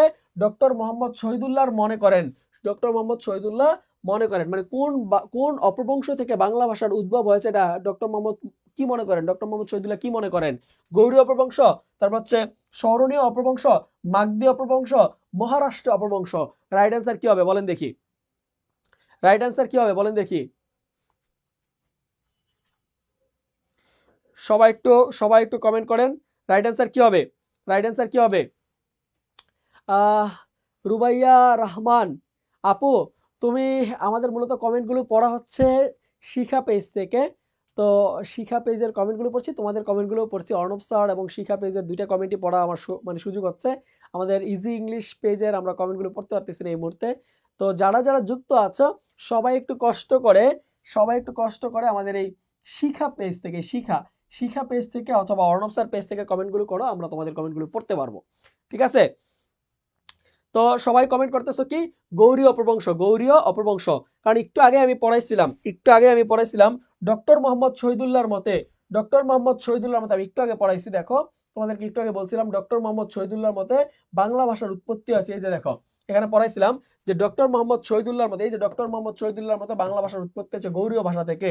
আবার ডক্টর সুনীতি কুমার চট্টোপাধ্যায়ের মতে বাংলা ভাষার উৎপত্তি হচ্ছে মাগধী প্রাকৃত থেকে। একটু আগেই কিন্তু আমি পড়াইছিলাম। তাহলে দেখো 7 নম্বর প্রশ্ন, এটা কি আমার মন গড়া প্রশ্ন? না, এটা আসছে কোথায়? এটা তোমাদের ঢাকা বিশ্ববিদ্যালয়, তোমাদের প্রিয় বিশ্ববিদ্যালয় প্রাচ্যের অক্সফোর্ড খ্যাত ঢাকা বিশ্ববিদ্যালয় এই প্রশ্নটা কিন্তু আসছে। ঢাকা বিশ্ববিদ্যালয়ে কিন্তু 2003-4 সেশনে এই প্রশ্নটা আসছে। তার মানে এবার যদি পরীক্ষা আসে যে এখন বলছে যে কোন অপভ্রংশ থেকে বাংলা ভাষার উদ্ভব হয়েছে, ডক্টর মোহাম্মদ শহীদুল্লাহ মনে করেন। এবার পরীক্ষা আসতেই পারে যে কোন ভাষা বংশ থেকে বাংলা ভাষার উদ্ভব হয়েছে, ডক্টর সুনীতি কুমার চট্টোপাধ্যায় কি মনে করেন? তাহলে ডক্টর মোহাম্মদ শহীদুল্লাহ বলছিল বাংলা ভাষার উৎপত্তি হয়েছে সপ্তম মানে সপ্তম থেকে দ্বাদশ শতকে। মূলত ডক্টর মোহাম্মদ শহীদুল্লাহ বলছে বাংলা ভাষার উৎপত্তি হয়েছে 650 থেকে 1200 খ্রিস্টাব্দের মধ্যে গৌড়ীয় প্রাকৃত থেকে। আর ডক্টর সুনীতি কুমার চট্টোপাধ্যায় বলছে ডক্টর সুনীতি কুমার চট্টোপাধ্যায় মনে করেন যে বাংলা ভাষার উৎপত্তি হয়েছে মাগধী প্রাকৃত থেকে। ডক্টর সুনীতি কুমার বলেন বাংলা ভাষার উৎপত্তি হচ্ছে মাগধী প্রাকৃত থেকে। কত থেকে কত? তার মতে এটা হয়েছে 750 থেকে 1200 খ্রিস্টাব্দ, মানে অষ্টদশ শতাব্দী থেকে দ্বাদশ শতাব্দী পর্যন্ত, অষ্টম শতকে। তাহলে যদি পরীক্ষায় প্রশ্ন আসে যে ডক্টর সুনীতি কুমার চট্টোপাধ্যায়ের মতে, একটু খেয়াল করি, ডক্টর সুনীতি কুমার এখানে দেখেন যে আমাদের প্রশ্ন কিন্তু আছে যে দাপ্তরিক ভাষা, বাংলা ভাষা, এগুলোর পরে আমরা একটু দেখি। এই যে দেখেন একটু খেয়াল করেন, বাংলা ভাষার উদ্ভব হয়েছে ডক্টর মোহাম্মদ শহীদুল্লাহর মতে সপ্তম থেকে দ্বাদশ শতকে, আবার ডক্টর সুনীতি কুমার চট্টোপাধ্যায়ের মতে বাংলা ভাষার উদ্ভব হয়েছে দশম থেকে দ্বাদশ শতকের দিকে। তাহলে এই যে ডক্টর মোহাম্মদ শহীদুল্লাহ, ডক্টর সুনীতি কুমার চট্টোপাধ্যায়, তারা দুইজন কিন্তু এক এক মত দিছে। একজন বলছে যে বাংলা ভাষার যদি বলে শতক বলে, খেয়াল করবেন, যদি বলে কোন শতকে, তাহলে এটা হচ্ছে 650 না, এটা হবে সপ্তম শতক। কি হবে? সপ্তম শতক। আর সুনীতি কুমার যদি বলে তাহলে হবে দশম শতক। একটা হচ্ছে সপ্তম শতক আর একটা হচ্ছে দশম শতক। কি? দশম শতক। ওকে, এখন একটু আসি রংপুর অঞ্চলের কোন উপভাষা ব্যবহার করা হয়েছে? রাজশাহী বিশ্ববিদ্যালয়, একটু খেয়াল করি, রাজশাহী বিশ্ববিদ্যালয় এই ইউনিটের প্রশ্ন 22-23 সেশনে আসছে। সবাই একটু উত্তর করেন, রাইট উত্তর করেন যে রংপুর অঞ্চলের কোন উপভাষা ব্যবহার করা হয়েছে?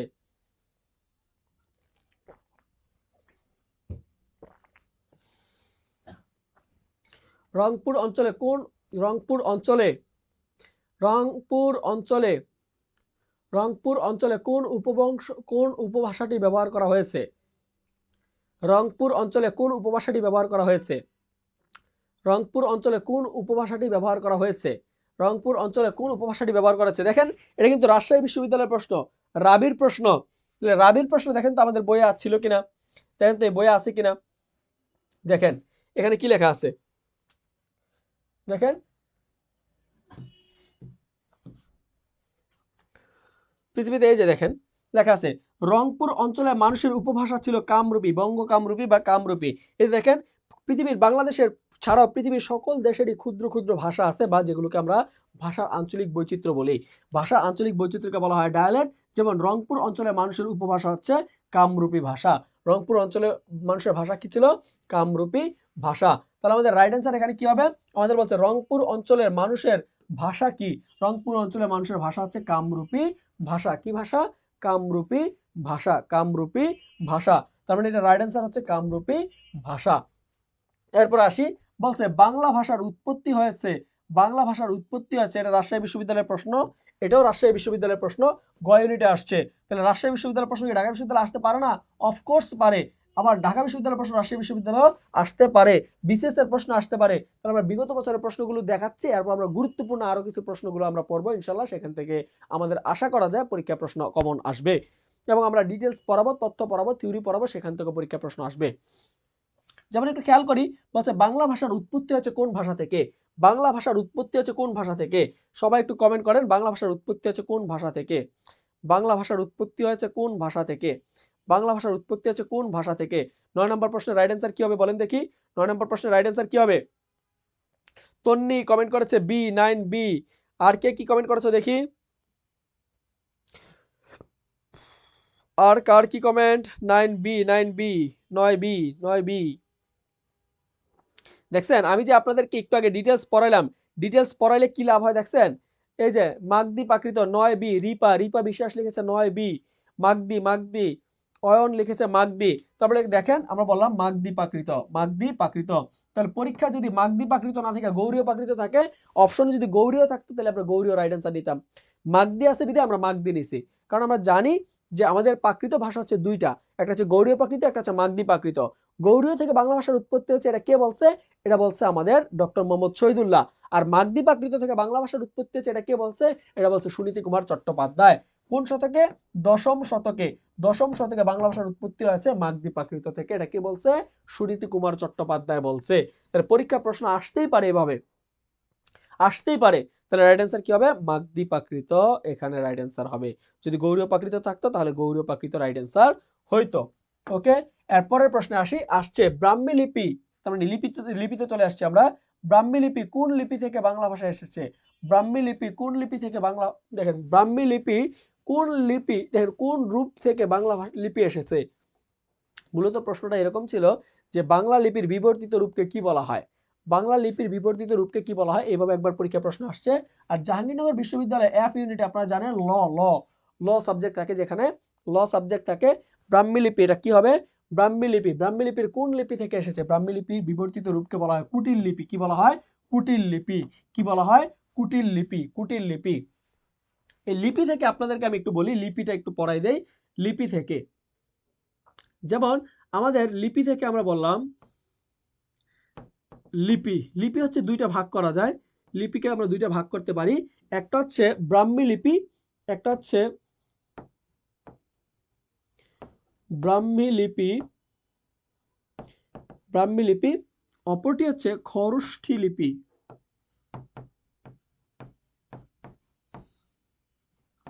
একটা ব্রাহ্মী লিপি, একটা নাম কি?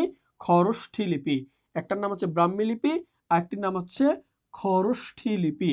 এই যে দুইটা লিপি আছে, এই ব্রাহ্মী লিপির বৈশিষ্ট্য কি?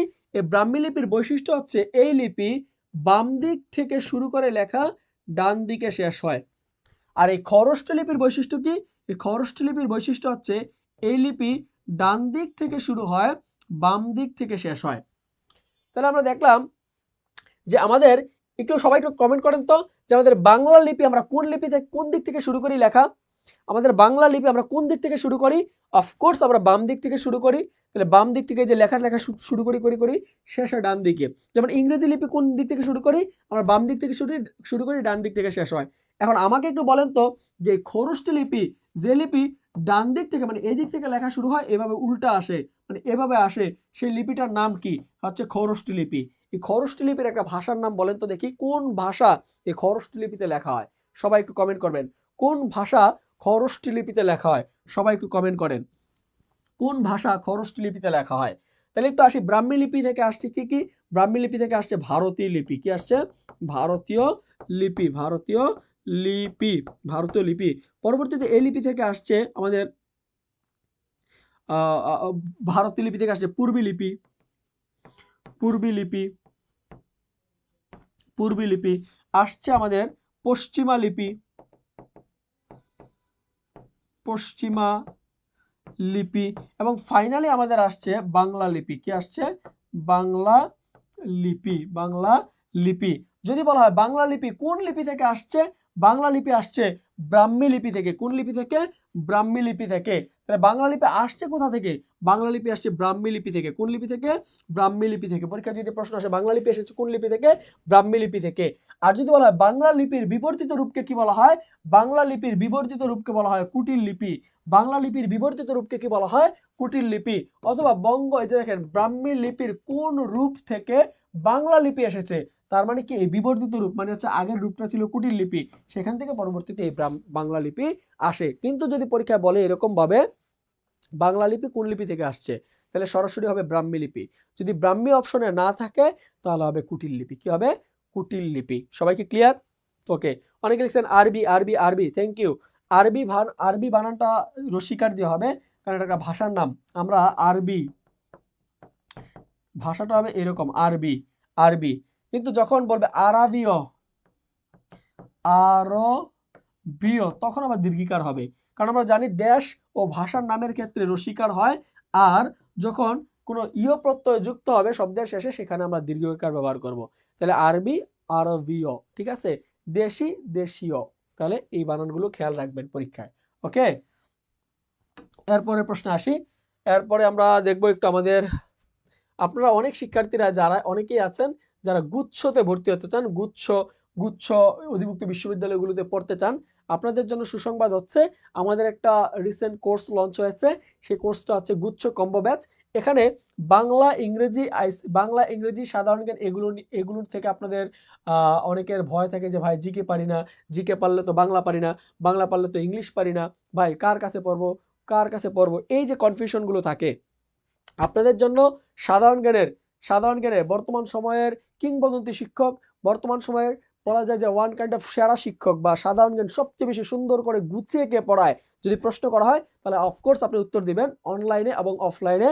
আপনারা যারাই চিনেন যে সাধারণ জ্ঞানের জন্য একজন কিংবদন্তি শিক্ষকের নাম হচ্ছে আমাদের এই অর্ণব আহমেদ ফাহিম স্যার, যিনি আপনাদেরকে দায়িত্ব নিয়ে সাধারণ জ্ঞান পড়াবেন। আমাদের সাথে আরো একজন যুক্ত আছেন আমির স্যার। আপনারা সবাই জানেন আমির স্যারকে, সবাই চিনেন।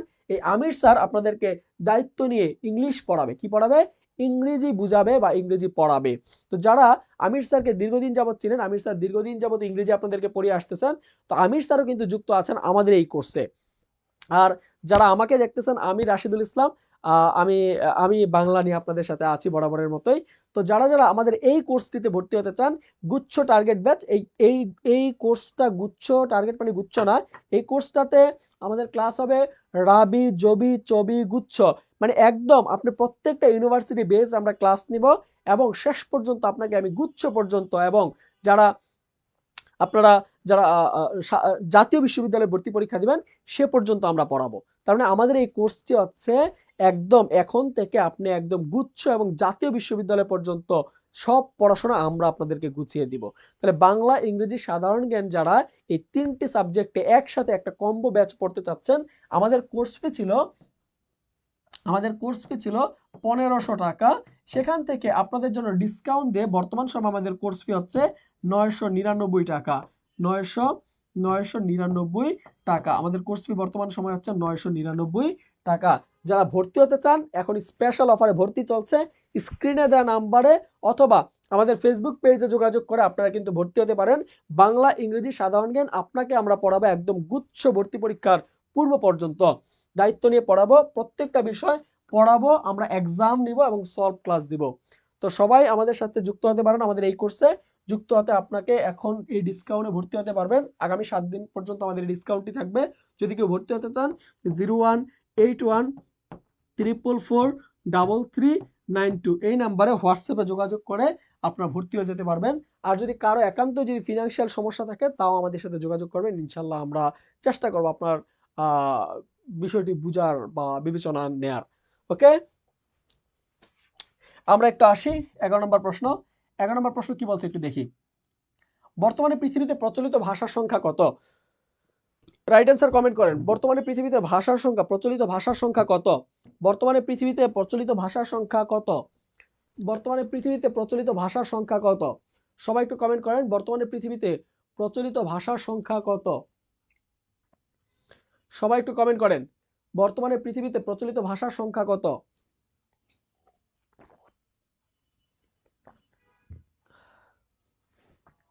বর্তমানে পৃথিবীতে প্রচলিত ভাষার সংখ্যা কত? বর্তমানে পৃথিবীতে প্রচলিত ভাষার সংখ্যা কত?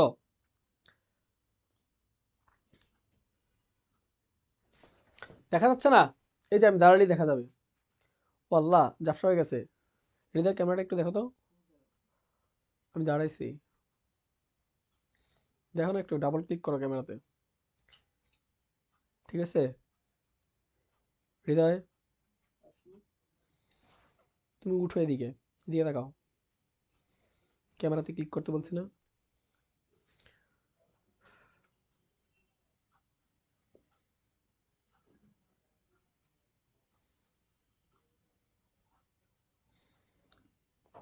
দেখছো, আমি না আসলে তোমাদের এই লেখাও ঠিক হয় না, তাই না?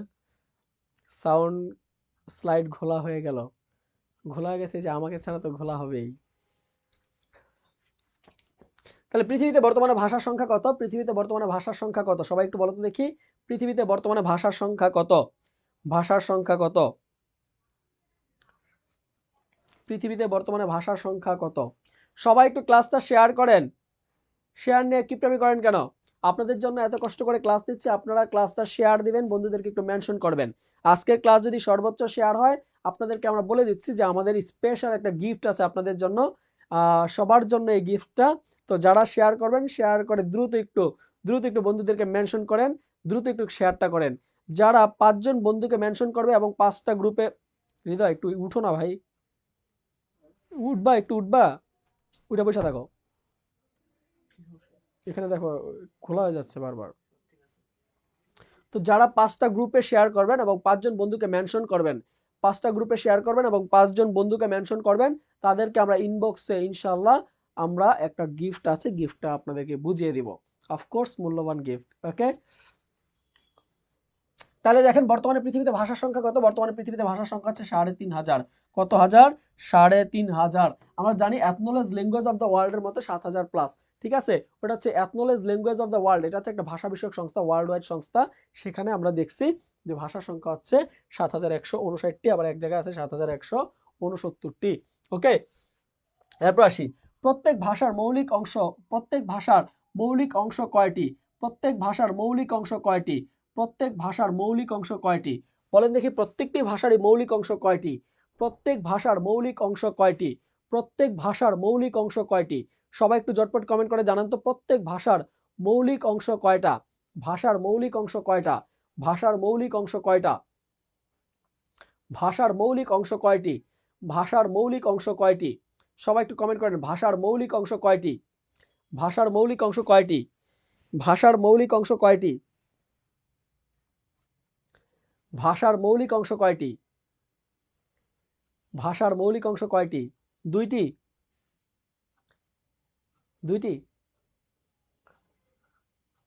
দেখেন, এখনো কিন্তু আপনাদের কনফিউশন যায় নাই, এখনো কিন্তু আপনাদের কনফিউশন যায় নাই।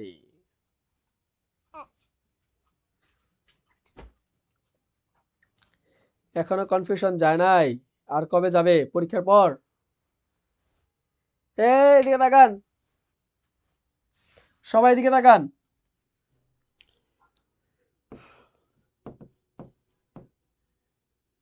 বাক্যের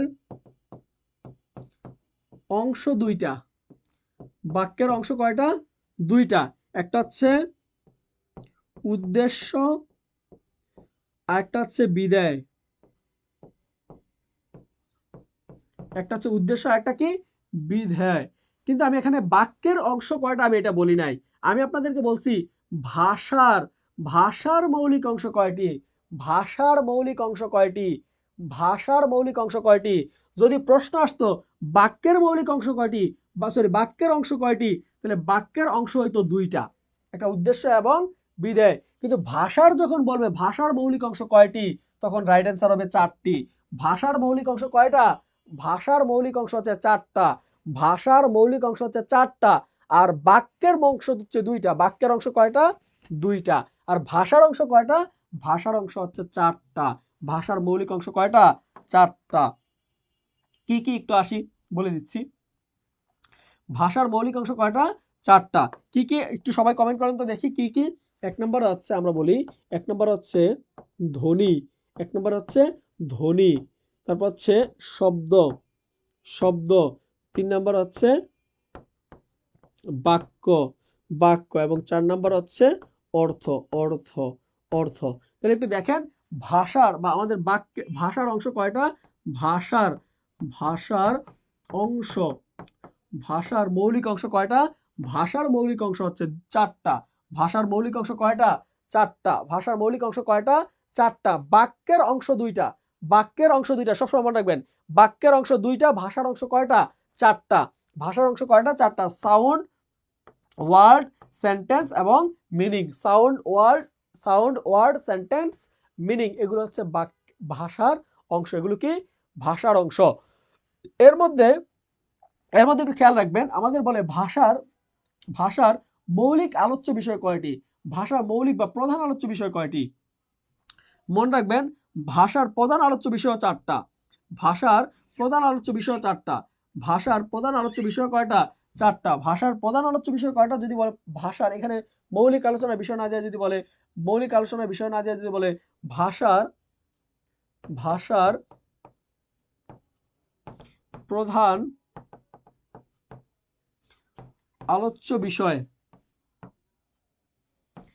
প্রধান আলোচ্য বিষয় কয়টি? ভাষার প্রধান আলোচ্য বিষয় কয়টি? ভাষার প্রধান আলোচ্য বিষয় চারটা। ভাষার প্রধান আলোচ্য বিষয় কয়টা? ভাষার প্রধান আলোচ্য বিষয় কয়টি? চারটি। কয়টি? চারটি। তখন কি হবে? তখন জাস্ট এখানে হবে ধ্বনি তত্ত্ব, এখানে হবে ধ্বনি তত্ত্ব, এখানে হবে শব্দ তত্ত্ব, এখানে হবে বাক্য তত্ত্ব বা রূপ তত্ত্ব। বাক্য তত্ত্বের আরেক নাম হচ্ছে, সরি বাক্য তত্ত্বের নাম আরেক নাম হচ্ছে পদক্রম। বাক্য তত্ত্বের আরেক নাম হচ্ছে পদক্রম। বাক্য তত্ত্ব বা পদক্রম, আমরা পুরোটাই লিখে দেই। বাক্য তত্ত্ব এর আরেকটা হচ্ছে পদক্রম। বাক্য তত্ত্ব বা পদক্রম। আর এই শব্দ তত্ত্বের আরেকটা হচ্ছে রূপ তত্ত্ব। শব্দ তত্ত্বের আরেকটা কি? রূপ তত্ত্ব। শব্দ তত্ত্বের আরেকটা কি? রূপ তত্ত্ব। তাহলে আমরা কি করলাম? ধ্বনি তত্ত্ব, শব্দ তত্ত্ব, বাক্য তত্ত্ব, আরেকটার নাম হচ্ছে অর্থ তত্ত্ব। অর্থ তত্ত্ব। তাহলে ধ্বনি তত্ত্ব, শব্দ তত্ত্ব, বাক্য তত্ত্ব, অর্থ তত্ত্ব। ধ্বনি তত্ত্ব, শব্দ তত্ত্ব, বাক্য তত্ত্ব, অর্থ তত্ত্ব। এই হচ্ছে ব্যাকরণের বা আমাদের ভাষার প্রধান আলোচ্য বিষয়। ভাষা বা ব্যাকরণের প্রধান আলোচ্য বিষয় হচ্ছে চারটা। ভাষা বা ব্যাকরণের প্রধান আলোচ্য বিষয় হচ্ছে এই চারটা। প্রধান আলোচ্য বিষয়। যদি আলোচ্য বিষয় আসে তাও চারটা। যদি বলা হয় ভাষার অংশ কয়টা, তাও হবে চারটা। অংশ যদি বলা হয় ভাষার অংশ, তাহলে হবে ধ্বনি, শব্দ, বাক্য, অর্থ। আর যদি বলা হয় আলোচ্য বিষয়, তাহলে হবে ধ্বনি তত্ত্ব, শব্দ তত্ত্ব, বাক্য তত্ত্ব, অর্থ তত্ত্ব।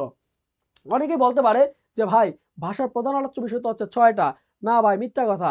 প্রধান আলোচ্য বিষয় কি? ওই লেক্সিকোগ্রাফি বা অভিধান তত্ত্ব? না ভাই, লেক্সিকোগ্রাফি বা অভিধান তত্ত্ব, ছন্দ বা অলংকার তত্ত্ব, নন্দন তত্ত্ব, এগুলো হচ্ছে অপ্রধান আলোচ্য বিষয়।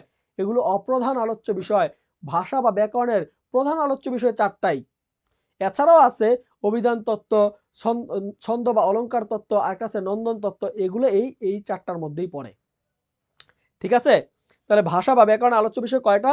ভাষা বা ব্যাকরণের আলোচ্য বিষয় হচ্ছে চারটা। ভাষা বা ব্যাকরণের প্রধান আলোচ্য বিষয় চারটা। ভাষা বা ব্যাকরণের ভাষার অংশ কয়টা? ভাষার অংশ হচ্ছে চারটা। এরপর আসি বাংলা ভাষা। দেখুন বাংলা ভাষায় কথা বলে প্রায় কত মানুষ? বাংলা ভাষায় কথা বলে প্রায় কত মানুষ? বলেন তো দেখি। বাংলা ভাষায় কথা বলে পৃথিবীর কত সংখ্যক মানুষ বাংলা ভাষায় কথা বলে? পৃথিবীর কত সংখ্যক মানুষ বাংলা ভাষায় কথা বলে? বলেন তো দেখি। পৃথিবীর কত সংখ্যক মানুষ বাংলা ভাষায় কথা বলে? পৃথিবীর কত সংখ্যক মানুষ বাংলা ভাষায় কথা বলে? পৃথিবীর কত সংখ্যক মানুষ বাংলা ভাষায় কথা বলে? বলেন তো দেখি, পৃথিবীর কত সংখ্যক মানুষ বাংলা ভাষায় কথা বলে? সবাই একটু ঝটপট কমেন্ট করেন, কত সংখ্যক মানুষ বাংলা ভাষায় কথা বলে? রাইট অ্যান্সার কি হবে? 15 কোটি, 20 কোটি, 25 কোটি, 30 কোটি। পৃথিবীর কত সংখ্যক মানুষ বাংলা ভাষায় কথা বলে? স্মৃতিময় 19। স্মৃতিময় 19 তোমার নাম কে রাখছে ভাই? স্মৃতিময় 19 তোমার কি এটার নাম না কোনো রূপক অর্থ আছে এখানে? রাইট অ্যান্সার কি হবে? রাইট অ্যান্সার হবে 30 কোটি। রাইট অ্যান্সার কি হবে? রাইট অ্যান্সার হবে 30 কোটি। রাইট অ্যান্সার কি হবে? 30 কোটি। রাইট অ্যান্সার কি হবে? 30 কোটি। রাইট অ্যান্সার কি হবে? 30 কোটি। রাইট অ্যান্সার কি হবে? 30 কোটি। 30 কোটি। রাইট অ্যান্সার কি হবে? 30 কোটি। ওকে, এরপরে আসি। বলছে বাংলা কোন ভাষা পরিবারের সদস্য? বাংলা কোন ভাষা পরিবারের সদস্য? পরীক্ষায় প্রশ্ন আসছে, দেখেন, বাংলা কোন ভাষা পরিবারের সদস্য? বাংলা কোন ভাষা পরিবারের সদস্য?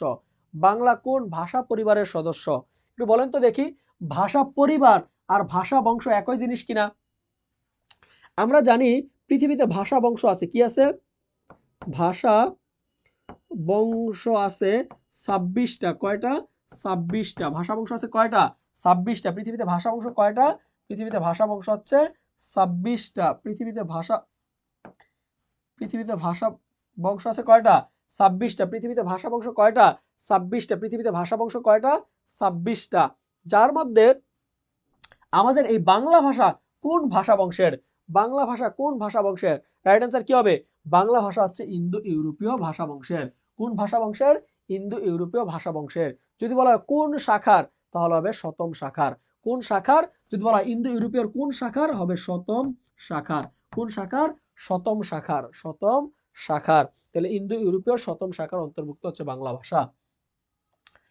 একটু খেয়াল করেন, ইন্দো ইউরোপীয় দ্বিতীয় স্তর, ইন্দো ইউরোপীয় ভাষার দ্বিতীয় স্তর কোনটি? ইন্দো ইউরোপীয় ভাষার দ্বিতীয় স্তর কোনটি? ইন্দো ইউরোপীয় ভাষার দ্বিতীয় স্তর কোনটি? ইন্দো ইউরোপীয়, দেখেন, ইন্দো ইউরোপীয় ভাষার দ্বিতীয় স্তর কোনটি? এটা হবে ইন্দো ইরানি। এটা কি হবে? ইন্দো ইরানি। এটা হবে ইন্দো ইরানি। রাইট অ্যান্সার কি হবে? ইন্দো ইরানি। একটু নোট করে নেন, বাংলা ইন্দো ইউরোপীয় দ্বিতীয় স্তরের ভাষার নাম হচ্ছে ইন্দো ইরানি। ইন্দো ইরানীয়, ইন্দো ইরানীয়। দ্বিতীয় স্তরের ভাষা হচ্ছে ইন্দো ইরানীয়। ইন্দো ইরানীয়, ইন্দো ইরানীয়। ওকে, এরপর একটু আসি, আছে আমাদের, একটু খেয়াল করি সবাই। দেখেন, ধ্বনিতত্ত্ব ও শব্দতত্ত্ব, এই ধ্বনিতত্ত্ব ও শব্দতত্ত্বকে বাক্যে, একটু খেয়াল করেন, বাক্যে যথাযথভাবে ব্যবহার করার নির্দেশ নামই কি? একটু খেয়াল করেন, ধ্বনিতত্ত্ব ও শব্দতত্ত্ব, ধ্বনিতত্ত্ব ও শব্দতত্ত্ব দুইটাকে যথাযথ ব্যবহারের নামকে কি বলা হয়? এই ধ্বনিতত্ত্ব, ধ্বনি আর হচ্ছে শব্দ, দুইটা একসাথে মিলে কি হয়? একসাথে মিলে কি হয় বলেন তো দেখি? দুইটা একসাথে মিলে কি হয়? দুইটা একসাথে মিলে কি হয়? কতগুলো শব্দ এই ধ্বনি মিলে হয়? কতগুলো ধ্বনি বা বর্ণ মিলে? ধ্বনির লিখিত রূপ মনে রাখবেন, ধ্বনির ধ্বনির লিখিত রূপকে, লিখিত রূপ, ধ্বনির লিখিত রূপকে কি বলা হয়? ধ্বনির লিখিত রূপকে বলা হয় বর্ণ। ধ্বনির লিখিত রূপকে কি বলা হয়? বর্ণ। আর এই বর্ণের বর্ণের উচ্চারিত উচ্চারিত রূপকে, বর্ণের উচ্চারিত রূপকে বলা হয় ধ্বনি। বর্ণের উচ্চারিত রূপকে কি বলা হয়? ধ্বনি। আর এই ধ্বনি বা বর্ণ, কতগুলো ধ্বনি বা বর্ণ মিলে কি হয়? ধ্বনি বা বর্ণ মিলে হয় শব্দ। ধ্বনি বা বর্ণ মিলে কি হয়? শব্দ। আর এই শব্দ, কতগুলো শব্দ দিয়ে কি হয়? তাহলে ধ্বনি বা বর্ণ মিলে হয় শব্দ। শব্দ আর এই ধ্বনি দুইটা মিলে কি হবে? কতগুলো শব্দ দিয়ে হয় বাক্য। কি হয়? বাক্য। কি হয়? বাক্য। কি হয়? বাক্য। তাহলে রাইট অ্যান্সার কি হবে? রাইট অ্যান্সার হবে বাক্য তত্ত্ব। রাইট অ্যান্সার কি হবে? বাক্য তত্ত্ব। তাহলে এই 16 নম্বর প্রশ্ন বলছে ধ্বনি ও শব্দ তত্ত্বকে একত্রিত করে কি হয়? হয় বাক্য তত্ত্ব। কি হয়? বাক্য তত্ত্ব। বাক্য তত্ত্ব। ওকে, এরপরে আসি, বলছে বাগধারা ব্যাকরণের কোন অংশের আলোচ্য বিষয়? বাগধারা ব্যাকরণের কোন অংশের আলোচ্য বিষয়? চমৎকার একটা প্রশ্ন। ঢাকা বিশ্ববিদ্যালয়ে 4 পাস সেশনের প্রশ্নটা আসছে, বাগধারা ব্যাকরণের কোন তত্ত্বের আলোচ্য বিষয়? বাগধারা ব্যাকরণের কোন তত্ত্বের আলোচ্য বিষয়? আপনারা বলেন বাগধারা ব্যাকরণের কোন তত্ত্বের আলোচ্য বিষয়? বাগধারা ব্যাকরণের কোন তত্ত্বের আলোচ্য বিষয় বলেন দেখি? বাগধারা ব্যাকরণের কোন তত্ত্বের আলোচ্য বিষয়? বাগধারা ব্যাকরণের কোন তত্ত্বের আলোচ্য বিষয়? সবাই একটু কমেন্ট করেন দেখি, বাগধারা ব্যাকরণের কোন তত্ত্বের আলোচ্য বিষয়? বাগধারা ব্যাকরণের কোন তত্ত্বের আলোচ্য বিষয়? বাগধারা ব্যাকরণের কোন তত্ত্বের আলোচ্য বিষয়? বাগধারা ব্যাকরণের কোন তত্ত্বের আলোচ্য বিষয়? 17। অনেকে বলছে জানি না। জানেন না কেন? নেটের যে হাল, আজকে জিকে ক্লাস করতে পারবো কিনা সন্দেহ। হ্যাঁ, আসলে একটু সমস্যা হয় মাঝে মাঝে, আমরা বাংলাদেশে থাকি তো। তারপর আগের চেয়ে অনেকটা আপডেট হয়েছে, স্টারলিংক আসার পরে কিছুটা আপডেট হয়েছে, নেটওয়ার্ক প্রোভাইডার গুলো একটু একটু ভালো ভালো এখন সার্ভিস দিচ্ছে। তাহলে 17 নম্বর কি হবে? বাক্যতত্ত্ব। সি, বাগধারা নাকি বাক্যতত্ত্বের আলোচ্য বিষয়? হায় হায়, কি হবে? রূপতত্ত্ব, ধ্বনিতত্ত্ব, ভাষাতত্ত্ব না বাক্যতত্ত্ব? 17 ক।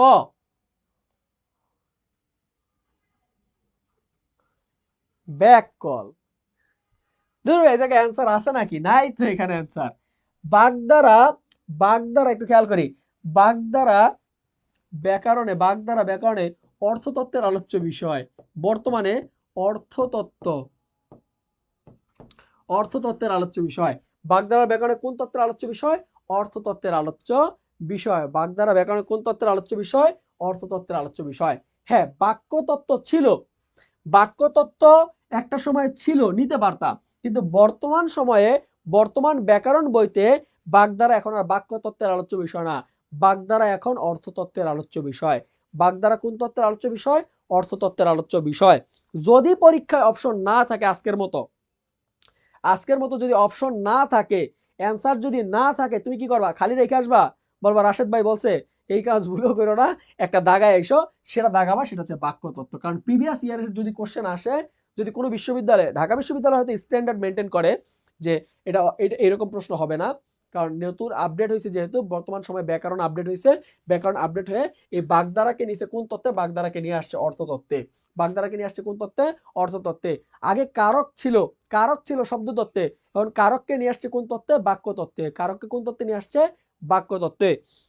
তাহলে একটু খেয়াল করি, বাগধারা ব্যাকরণে কোন তত্ত্বের আলোচ্য বিষয়? বাগধারা, বর্তমান সময়ে বাগধারা হচ্ছে অর্থতত্ত্বের আলোচ্য বিষয়। আর বাক্য তত্ত্বের আলোচ্য বিষয় কি কি আছে এখন দেখেন, এটা মনে রাখার একটা টেকনিক আছে, মনে রাখার একটা টেকনিক আছে। টেকনিকটা হচ্ছে জ্যোতির, জ্যোতির বাবার একটাই, জ্যোতির বাবার একটাই উক্তি, উক্তি পদ পরিবর্তনের।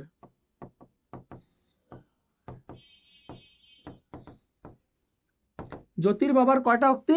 জ্যোতির বাবার একটাই উক্তি পথ পরিবর্তনের। মনে রাখবেন, জ্যোতিতে হচ্ছে জ্যোতি চিহ্ন, স্যাত চিহ্ন, বিরাম চিহ্ন, এগুলো কিন্তু বাক্যতত্ত্বের আলোচ্য বিষয়ে আলোচনা করতেছি।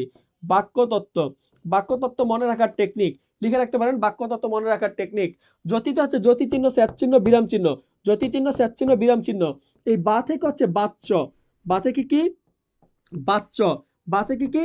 বা থেকে হচ্ছে বাচ্য, বাচ্য। আর এই বা থেকে কি?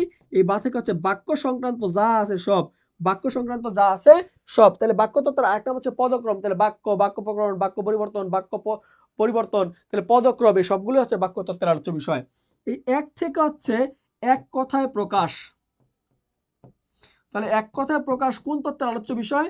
এক কথায় প্রকাশ হচ্ছে বাংলা ব্যাকরণে বাক্যতত্ত্বের আলোচ্য বিষয়। আর এই ক থেকে হচ্ছে কারক। ক থেকে কি? কারক। যারা পুরাতন ব্যাকরণ বইতে দেখবেন, অনেক জায়গায় দেখবেন কারক শব্দতত্ত্বের আলোচ্য বিষয় দেয়া আছে। কারক একটা সময় শব্দতত্ত্বের আলোচ্য বিষয় ছিল, কারক একটা সময় শব্দতত্ত্বের আলোচ্য বিষয় ছিল, কিন্তু বর্তমান সময়ে কারক হচ্ছে বাক্যতত্ত্বের আলোচ্য বিষয়। কারক কোন তত্ত্বের আলোচ্য বিষয়? বাক্যতত্ত্বের আলোচ্য বিষয়।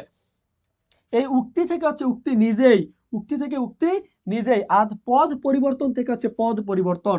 তাহলে কি কি বাক্যতত্ত্বের আলোচ্য বিষয়? জ্যোতি চিহ্ন, স্যাত চিহ্ন, বিরাম চিহ্ন, এগুলো হচ্ছে বাক্যতত্ত্বের আলোচ্য বিষয়। বাতে বাচ্য, বাতে বাক্য, একতে এক কথা প্রকাশ, কতে কারক, উক্তিতে উক্তি নিজেই, পদ পরিবর্তন থেকে হচ্ছে পদ পরিবর্তন। এই সবগুলোই হচ্ছে কোন তত্ত্বের আলোচ্য বিষয়? এই সবগুলোই হচ্ছে বাক্যতত্ত্বের আলোচ্য বিষয়। সবগুলো কোন তত্ত্বের আলোচ্য বিষয়? বাক্যতত্ত্বের আলোচ্য বিষয়। সবাই ক্লাসটা যদি বুঝে থাকো, এই টেকনিকটা যদি বুঝে থাকো, সবাই একটা লাভ রিয়েক্ট দাও তো, সবাই, সবাই একটু কমেন্টে লাভ রিয়েক্ট দাও। সবাই যদি বুঝে থাকো, সবাই কমেন্টে একটা এরকম করে লাভ রিয়েক্ট দাও। আর যদি না বুঝে থাকো, তাহলে বলো বুঝি নাই, বলো বুঝি নাই। যদি বুঝে থাকো, সবাই কমেন্টে একটা লাভ রিয়েক্ট দাও। সবাই কমেন্টে একটা লাভ রিয়েক্ট দাও, সবাই যদি বুঝা থাকে এই টেকনিকটা। আমি আবার বলছি, জ্যোতির বাবার একটাই উক্তি পদ পরিবর্তনের। জ্যোতিতে জ্যোতি চিহ্ন, স্যাত চিহ্ন, বিরাম চিহ্ন। বাতে বাচ্য, বাতে বাক্য। একতে হচ্ছে এক কথায় প্রকাশ, কথে হচ্ছে কারক, উক্তিতে উক্তি নিজেই, পদ পরিবর্তন থেকে হচ্ছে পদ পরিবর্তন। এই সবগুলো হচ্ছে কোন তত্ত্বের আলোচ্য বিষয়? এই সবগুলো হচ্ছে আমাদের বাক্য তত্ত্বের আলোচ্য বিষয়। সবগুলো কোন তত্ত্বের আলোচ্য বিষয়? বাক্য তত্ত্বের আলোচ্য বিষয় অথবা পদক্রমে আলোচ্য বিষয়। যারা যারা বুঝছো সবাই একটু জটপট, সবাই একটু লাভ রিয়েক্ট দাও, লাভ রিয়েক্ট দাও, দেখি কারা কারা বুঝছো। যারা বুঝো নাই তারা কমেন্ট করো, বুঝি নাই, বুঝি নাই কমেন্ট করো।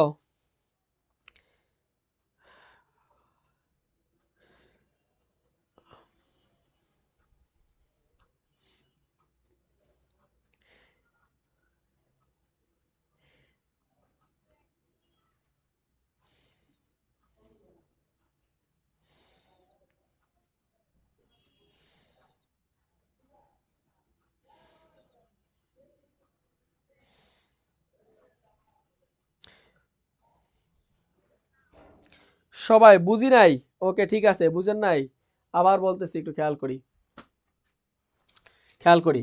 আমরা বলি না যে এই বাক্যতত্ত্বের আলোচ্য বিষয় কি কি, ভাই একটু বুঝাই দেন। বাক্যতত্ত্বে কি কি নিয়ে আলোচনা করা হয়? বাক্যতত্ত্বে আলোচনা করা হয় এই জ্যোতি থেকে হচ্ছে, আমি একটা টেকনিক লিখছি বাক্যতত্ত্বে আলোচনার বিষয়গুলো মনে রাখার জন্য। জ্যোতির বাবার একটাই উক্তি, সেটা হচ্ছে পদ পরিবর্তনের। সে উক্তিটা কি? পদ পরিবর্তনের। জ্যোতির বাবার একটাই উক্তি পদ পরিবর্তনের। যেমন সেখানে আছে লিখছি জ্যোতি থেকে হচ্ছে জ্যোতি চিহ্ন, কি লিখছি? জ্যোতি চিহ্ন। 2 নম্বর লিখবেন স্যাদ চিহ্ন, স্যাদ চিহ্ন। আরেকটা লিখবেন বিরাম চিহ্ন, বিরাম চিহ্ন, বিরাম চিহ্ন। তাহলে দেখেন জ্যোতি চিহ্ন, স্যাত চিহ্ন, বিরাম চিহ্ন। এই জ্যোতি থেকে হচ্ছে জ্যোতি চিহ্ন, স্যাত চিহ্ন, বিরাম চিহ্ন। এই বা থেকে হচ্ছে বাচ্য, আর এই বা থেকে হচ্ছে বাক্য। তার মানে বাচ্য এবং বাক্য হচ্ছে বাক্য তত্ত্বের আলোচ্য বিষয়। এরপর আমরা লিখলাম একটা হচ্ছে এক কথায় প্রকাশ, এক থেকে এক কথায় প্রকাশ, একটা হচ্ছে এক কথায় প্রকাশ। আর এই কতে কি? কতে হচ্ছে কারক, কতে কি? কারক। আর উক্তি থেকে হচ্ছে উক্তি নিজে, বিভিন্ন আমরা উক্তি থাকে না, যেমন পরোক্ষ উক্তি, প্রত্যক্ষ উক্তি। তাহলে এই উক্তি টপিক্সটা কোন তত্ত্বের আলোচ্য বিষয়? উক্তি টপিক্সটা হচ্ছে আমাদের এই বাক্য তত্ত্বের আলোচ্য বিষয়। এই পদ পরিবর্তন থেকে হচ্ছে পদ পরিবর্তন। মনে রাখবেন, মনে রাখবেন এই পদ পরিবর্তন, সবাই একটু মনে রাখবেন একটা জিনিস, সবাই একটু মনে রাখবেন যে পদ পরিবর্তন, পদ পরিবর্তন সবাই একটু মনে রাখবেন। পদ পরিবর্তন, এই পদ পরিবর্তন বাক্যতত্ত্বের আলোচ্য বিষয় হলেও পদ প্রকরণ, পদ প্রকরণ আবার শব্দতত্ত্বের আলোচ্য বিষয়। পদ প্রকরণ আবার শব্দতত্ত্বের আলোচ্য বিষয়, শব্দতত্ত্বের আলোচ্য বিষয়। তাহলে পদ প্রকরণ কোন তত্ত্বের আলোচ্য বিষয়? পদ প্রকরণ হচ্ছে শব্দতত্ত্বের আলোচ্য বিষয়। তাহলে পদ প্রকরণ কোন তত্ত্বের আলোচ্য বিষয়? পদ প্রকরণ আবার শব্দতত্ত্বের আলোচ্য বিষয়। পদ প্রকরণ শব্দতত্ত্বের আলোচ্য বিষয়। থ্যাংক ইউ, সবাই বলছে বুঝছি, থ্যাংক ইউ, থ্যাংক ইউ। বন্ধুদেরকে একটু মেনশন করে দাও, শেয়ার করে দাও ভাইয়ারা, তোমরা তো বুঝছো, তাহলে বুঝলে বন্ধুদেরকে একটু মেনশন করো, শেয়ার করো। বাংলা ব্যাকরণ প্রথম প্রকাশিত হয় কত সালে? একটু আসি, বাংলা ব্যাকরণ প্রথম প্রকাশিত হয় কত সালে? বাংলা ব্যাকরণ প্রথম প্রকাশিত হয় কত সালে বলেন তো দেখি? বাংলা ব্যাকরণ প্রথম প্রকাশিত হয় কত সালে? বাংলা ব্যাকরণ প্রথম প্রকাশিত হয় কত সালে? বাংলা ব্যাকরণ প্রথম প্রকাশিত হয় কত সালে? বাংলা ব্যাকরণ প্রথম প্রকাশিত হয় কত সালে?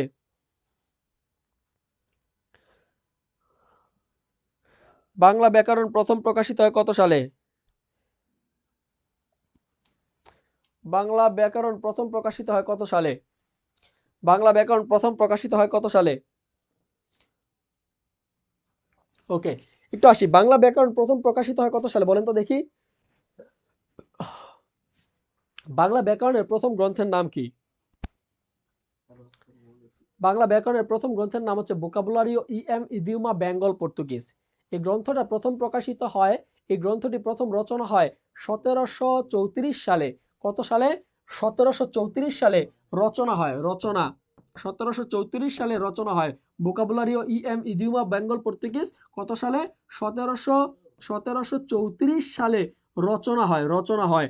আর এই গ্রন্থটা পরবর্তীতে প্রকাশিত হয়, প্রকাশিত হয়, প্রকাশিত হয়, প্রকাশিত হয় তার 10 বছর পর 1743 সালে। তাহলে যদি পরীক্ষায় প্রশ্ন আসে বাংলা ব্যাকরণ প্রথম প্রকাশিত হয় কত সালে? রাইট অ্যান্সার হবে 1743 সালে। রাইট অ্যান্সার কি হবে? 1743 সালে। রাইট অ্যান্সার কি হবে? 1743 সালে। রাইট অ্যান্সার কি হবে? 1743 সালে।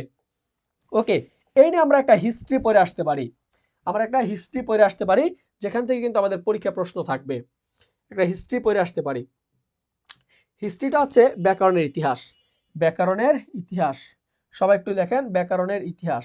সবাই একটু লিখেন ব্যাকরণের ইতিহাস। ব্যাকরণের ইতিহাস। সবাই একটু লিখেন ব্যাকরণের ইতিহাস। ওকে, এখন আসি বাংলা ব্যাকরণে। আমরা বলছি বাংলা ব্যাকরণ প্রথম গ্রন্থ রচনা করেন পাদ্রি ফাদার মনোয়েল দা আসুসু সাম্পুসাও। কে রচনা করেন? তার নাম হচ্ছে পাদ্রি ফাদার মনোয়েল দা আসু সুম্পুসাও। মনোয়েল দা আসু সুম্পুসাও। তাহলে বাংলা ভাষায় প্রথম ব্যাকরণ রচনা করেন কে? একজন পর্তুগিজ পাদ্রি ফাদার মনোয়েল দা আসু সুম্পুসাও। তার রচিত প্রথম গ্রন্থের নাম হচ্ছে বুকাবুলারিও ইএম ইডিউমা বেঙ্গল পর্তুগিজ। তিনি এই গ্রন্থটা সর্বপ্রথম রচনা করেন। এটাই ছিল বাংলা ভাষার প্রথম ব্যাকরণ গ্রন্থ। বাংলা ভাষার প্রথম ব্যাকরণ গ্রন্থ। এই গ্রন্থটিকে তিনি কি করেন? এই গ্রন্থটি তিনি রচনা করেন 1734 সালে। গ্রন্থটি রচনা করেন কত সালে? 1734 সালে। গ্রন্থটি তিনি আমাদের এই পর্তুগালের রাজধানী রোমান থেকে তিনি এই গ্রন্থটি পর্তুগালের রাজধানী রোমান থেকে পর্তুগালের রাজধানী লিসবন থেকে রোমান অক্ষরে পর্তুগালের রাজধানী লিসবন থেকে তিনি এই গ্রন্থটি প্রকাশ করেন 1743 খ্রিস্টাব্দে। এই গ্রন্থটি প্রকাশ করেন কত সালে? 1743 খ্রিস্টাব্দে। গ্রন্থটিতে আলোচনা করা হয়েছে ব্যাকরণের দুইটি অংশ নিয়ে। ব্যাকরণের কয়টি অংশ নিয়ে? এই গ্রন্থটিতে আলোচনা করা হয়েছে ব্যাকরণের দুইটি অংশ নিয়ে। একটা হচ্ছে শব্দতত্ত্ব আর একটা হচ্ছে বাক্যতত্ত্ব। গ্রন্থটি আবিষ্কার করছে কে? গ্রন্থটি আবিষ্কার করেছে ব্রিটিশ মিউজিয়াম থেকে জর্জ গিয়ারসন। কে আবিষ্কার করছে? George Grierson. তাহলে আমরা দেখলাম ভোকাবুলারি ইএম ইদিউমা বেঙ্গল পর্তুগিজ গ্রন্থটি কে রচনা করেন? পাদ্রি ফাদার মনোয়েল দা আসুসু সাম্পুসাও।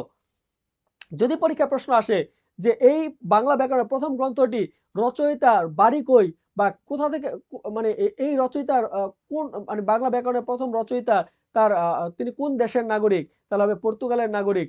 এই বাংলা ব্যাকরণ প্রথম প্রকাশিত হয় কোথা থেকে? পর্তুগালের রাজধানী লিসবন থেকে। যদি পরীক্ষা প্রশ্ন আসে বাংলা ব্যাকরণের এই প্রথম গ্রন্থটি কোন ভাষায় রচিত হয়? তাহলে হবে রোমান অক্ষরে। কোন অক্ষরে? রোমান অক্ষরে। তাহলে এই গ্রন্থটি আবিষ্কার করে কে? এই গ্রন্থটি আবিষ্কার করেন জর্জ গিয়ারসন। কোথা থেকে আবিষ্কার করা হয়? ব্রিটিশ মিউজিয়াম থেকে। ব্রিটিশ মিউজিয়াম থেকে। ওকে, এই ছিল আমাদের বাংলা ব্যাকরণের প্রথম বইয়ের হিসাব। এরপরে একটু আসি বাংলা ভাষার ব্যাকরণ বা বাংলা ব্যাকরণ ইংরেজি ভাষায় সর্বপ্রথম প্রকাশ করেন কে? ইংরেজি ভাষা সর্বপ্রথম প্রকাশ করেন এনবি হেলহেড, যাকে বলা হয় Nathaniel Brassey Halhed. NB Halhed বা নাথানিয়াল ব্রাসি হেলহেড বাংলা ভাষার প্রথম ব্যাকরণ রচনা করেন ইংরেজি ভাষায়। ইংরেজি ভাষায় সর্বপ্রথম ব্যাকরণ রচনা করেন নাথানিয়াল ব্রাসি হেলহেড। তার গ্রন্থের নাম ছিল a grammar of the Bengali language. A grammar of the Bengali language. কত সালে? তিনি 1778 খ্রিস্টাব্দে কলকাতা থেকে এই গ্রন্থটি প্রকাশ করেন। কলকাতার হুগলি থেকে বাংলা ভাষার ব্যাকরণ ইংরেজি ভাষায় সর্বপ্রথম প্রকাশ করেন নাথানিয়াল ব্রাসি হেলহেড। তার কিছুদিন পর 1801 সালে উইলিয়াম কেরি একই নামে আরো একটি ব্যাকরণ গ্রন্থ রচনা করেন। এখন কথা হচ্ছে যে ভাই, ইংরেজরা রচনা করে, পর্তুগিজরা রচনা করে, বাঙালিরা কি করে?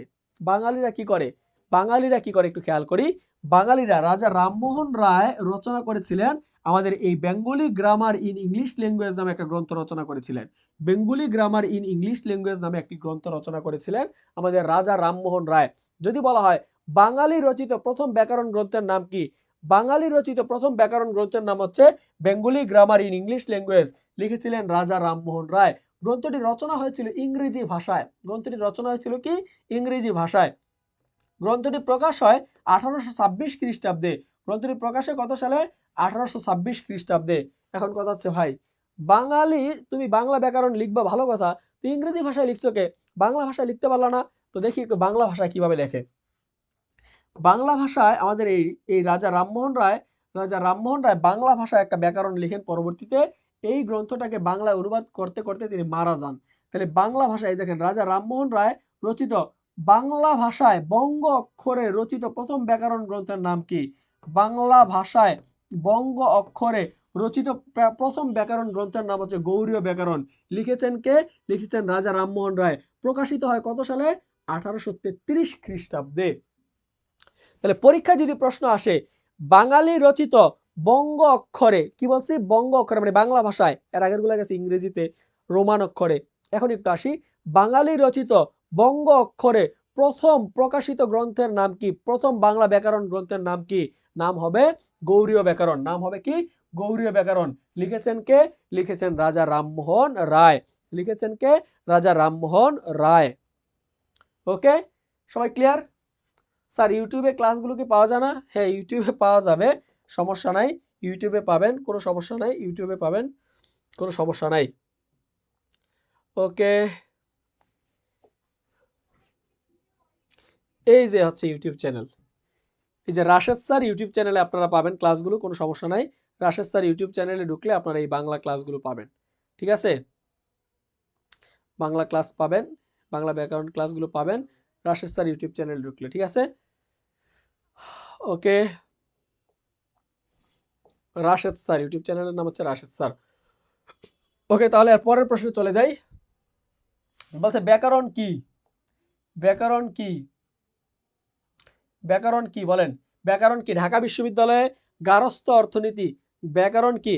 মনে অনুবাদ করতে করতে নিজেই শেষ। হ্যাঁ, এটা উনি লিখতে লিখতে তিনি মারা গেছে 1832 খ্রিস্টাব্দে মারা গেছে। 33 খ্রিস্টাব্দে অপ্রকাশিত, মানে অসমাপ্ত অবস্থায় প্রকাশিত হয়। তো সবাই একটু দেখেন যে এই প্রশ্নটা রাইট অ্যান্সার কি হবে? ব্যাকরণ কি বলেন তো দেখি, ব্যাকরণ কি? সবাই একটু দেখেন ব্যাকরণ কি? ব্যাকরণ কি? হৃদয় একটু দেখো তো জুম করে ঠিক আছে কিনা লেখা, দেখো তো ঠিক আছে কিনা ফন্ট। ওকে, ব্যাকরণ কি? সবাই একটু দেখো তো ব্যাকরণ কি? রাইট অ্যান্সার কি হবে? প্রশ্নের রাইট অ্যান্সার কি হবে? 19 নম্বর প্রশ্নের রাইট অ্যান্সার কি হবে?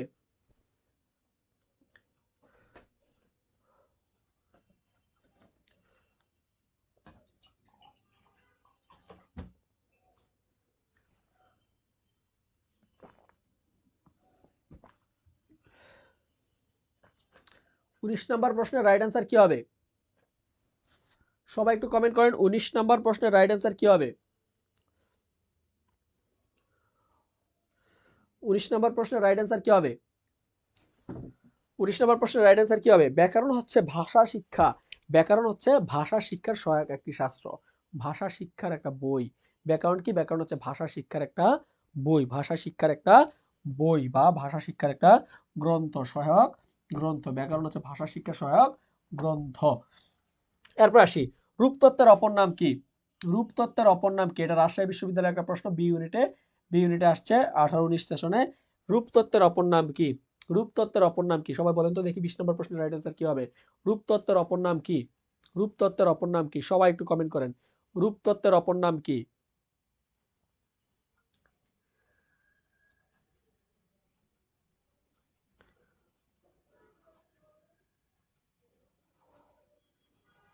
রূপতত্ত্বের অপর নাম কি? 20 নম্বর প্রশ্নের রাইট অ্যান্সার কি হবে?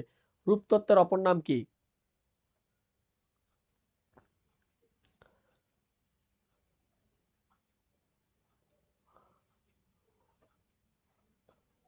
রূপতত্ত্বের অপর নাম কি? 20 শব্দতত্ত্ব।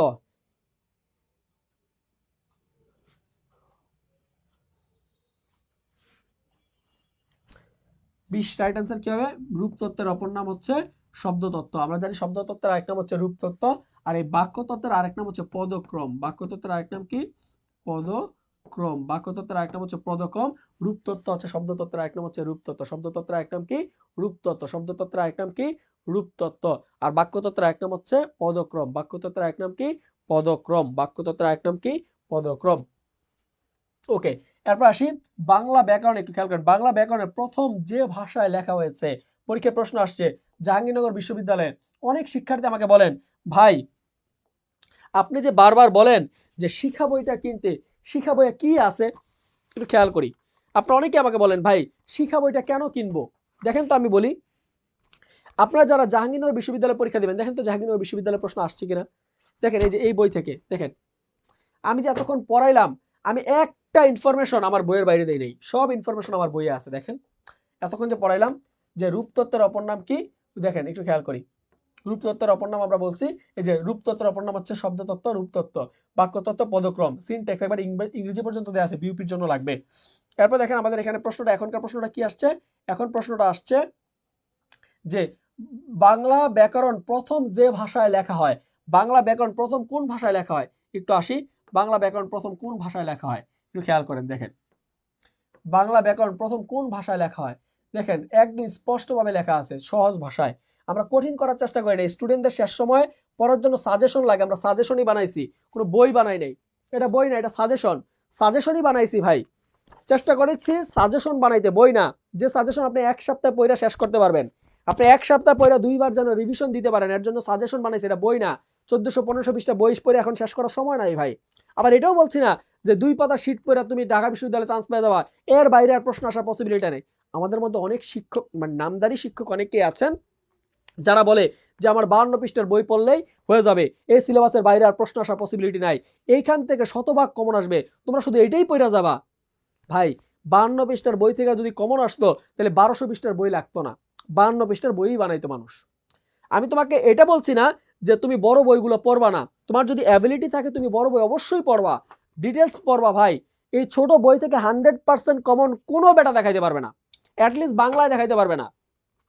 আমি তোমাকে 100% গ্যারান্টি দিই, নিজের বই তো আছে, তো সাজেশন আছে, তারপরে নিজের বই হাতে নিয়ে আমি বলতেছি, কোনো বেটা বলতে পারবে না যে আমার সাজেশন থেকে 100% কমন পড়বে। কোনো সাজেশন থেকে 100% কমন পড়া সম্ভব না বাংলার ক্ষেত্রে। আমি অন্য বিষয় বাদ দিলাম, বাংলার ক্ষেত্রে 100% কমন পড়ে না। অনেক শিক্ষকরা, মানে অনেক ফেমাস, অনেক জনপ্রিয়, আইসা বলে ভাই আমার আমার 52 পাতা শীট থেকে 100% কমন। 100% কমন কেমনে পড়ে ভাই? পড়বে না। হ্যাঁ, তবে এটা বলতে পারি, আমার এই সাজেশনটা তুমি যদি পড়ো, তুমি ঢাকা বিশ্ববিদ্যালয়ে একটা নাম্বার বেশি পাবা। একটা নাম্বারের জন্য প্লেস অনেক সময় এদিক সেদিক হয়ে যায়। একটা নাম্বারের জন্য অনেক সময় কি হয় যে আমাদের অবস্থান ভালো সাবজেক্ট ডিপেন্ড করে, একটা নাম্বার দুইটা নাম্বার অনেক সময় সাবজেক্ট ডিপেন্ড করে, কোন সাবজেক্ট পড়বা এটা নির্ধারণ করে 1 নাম্বার বা 2 নাম্বার।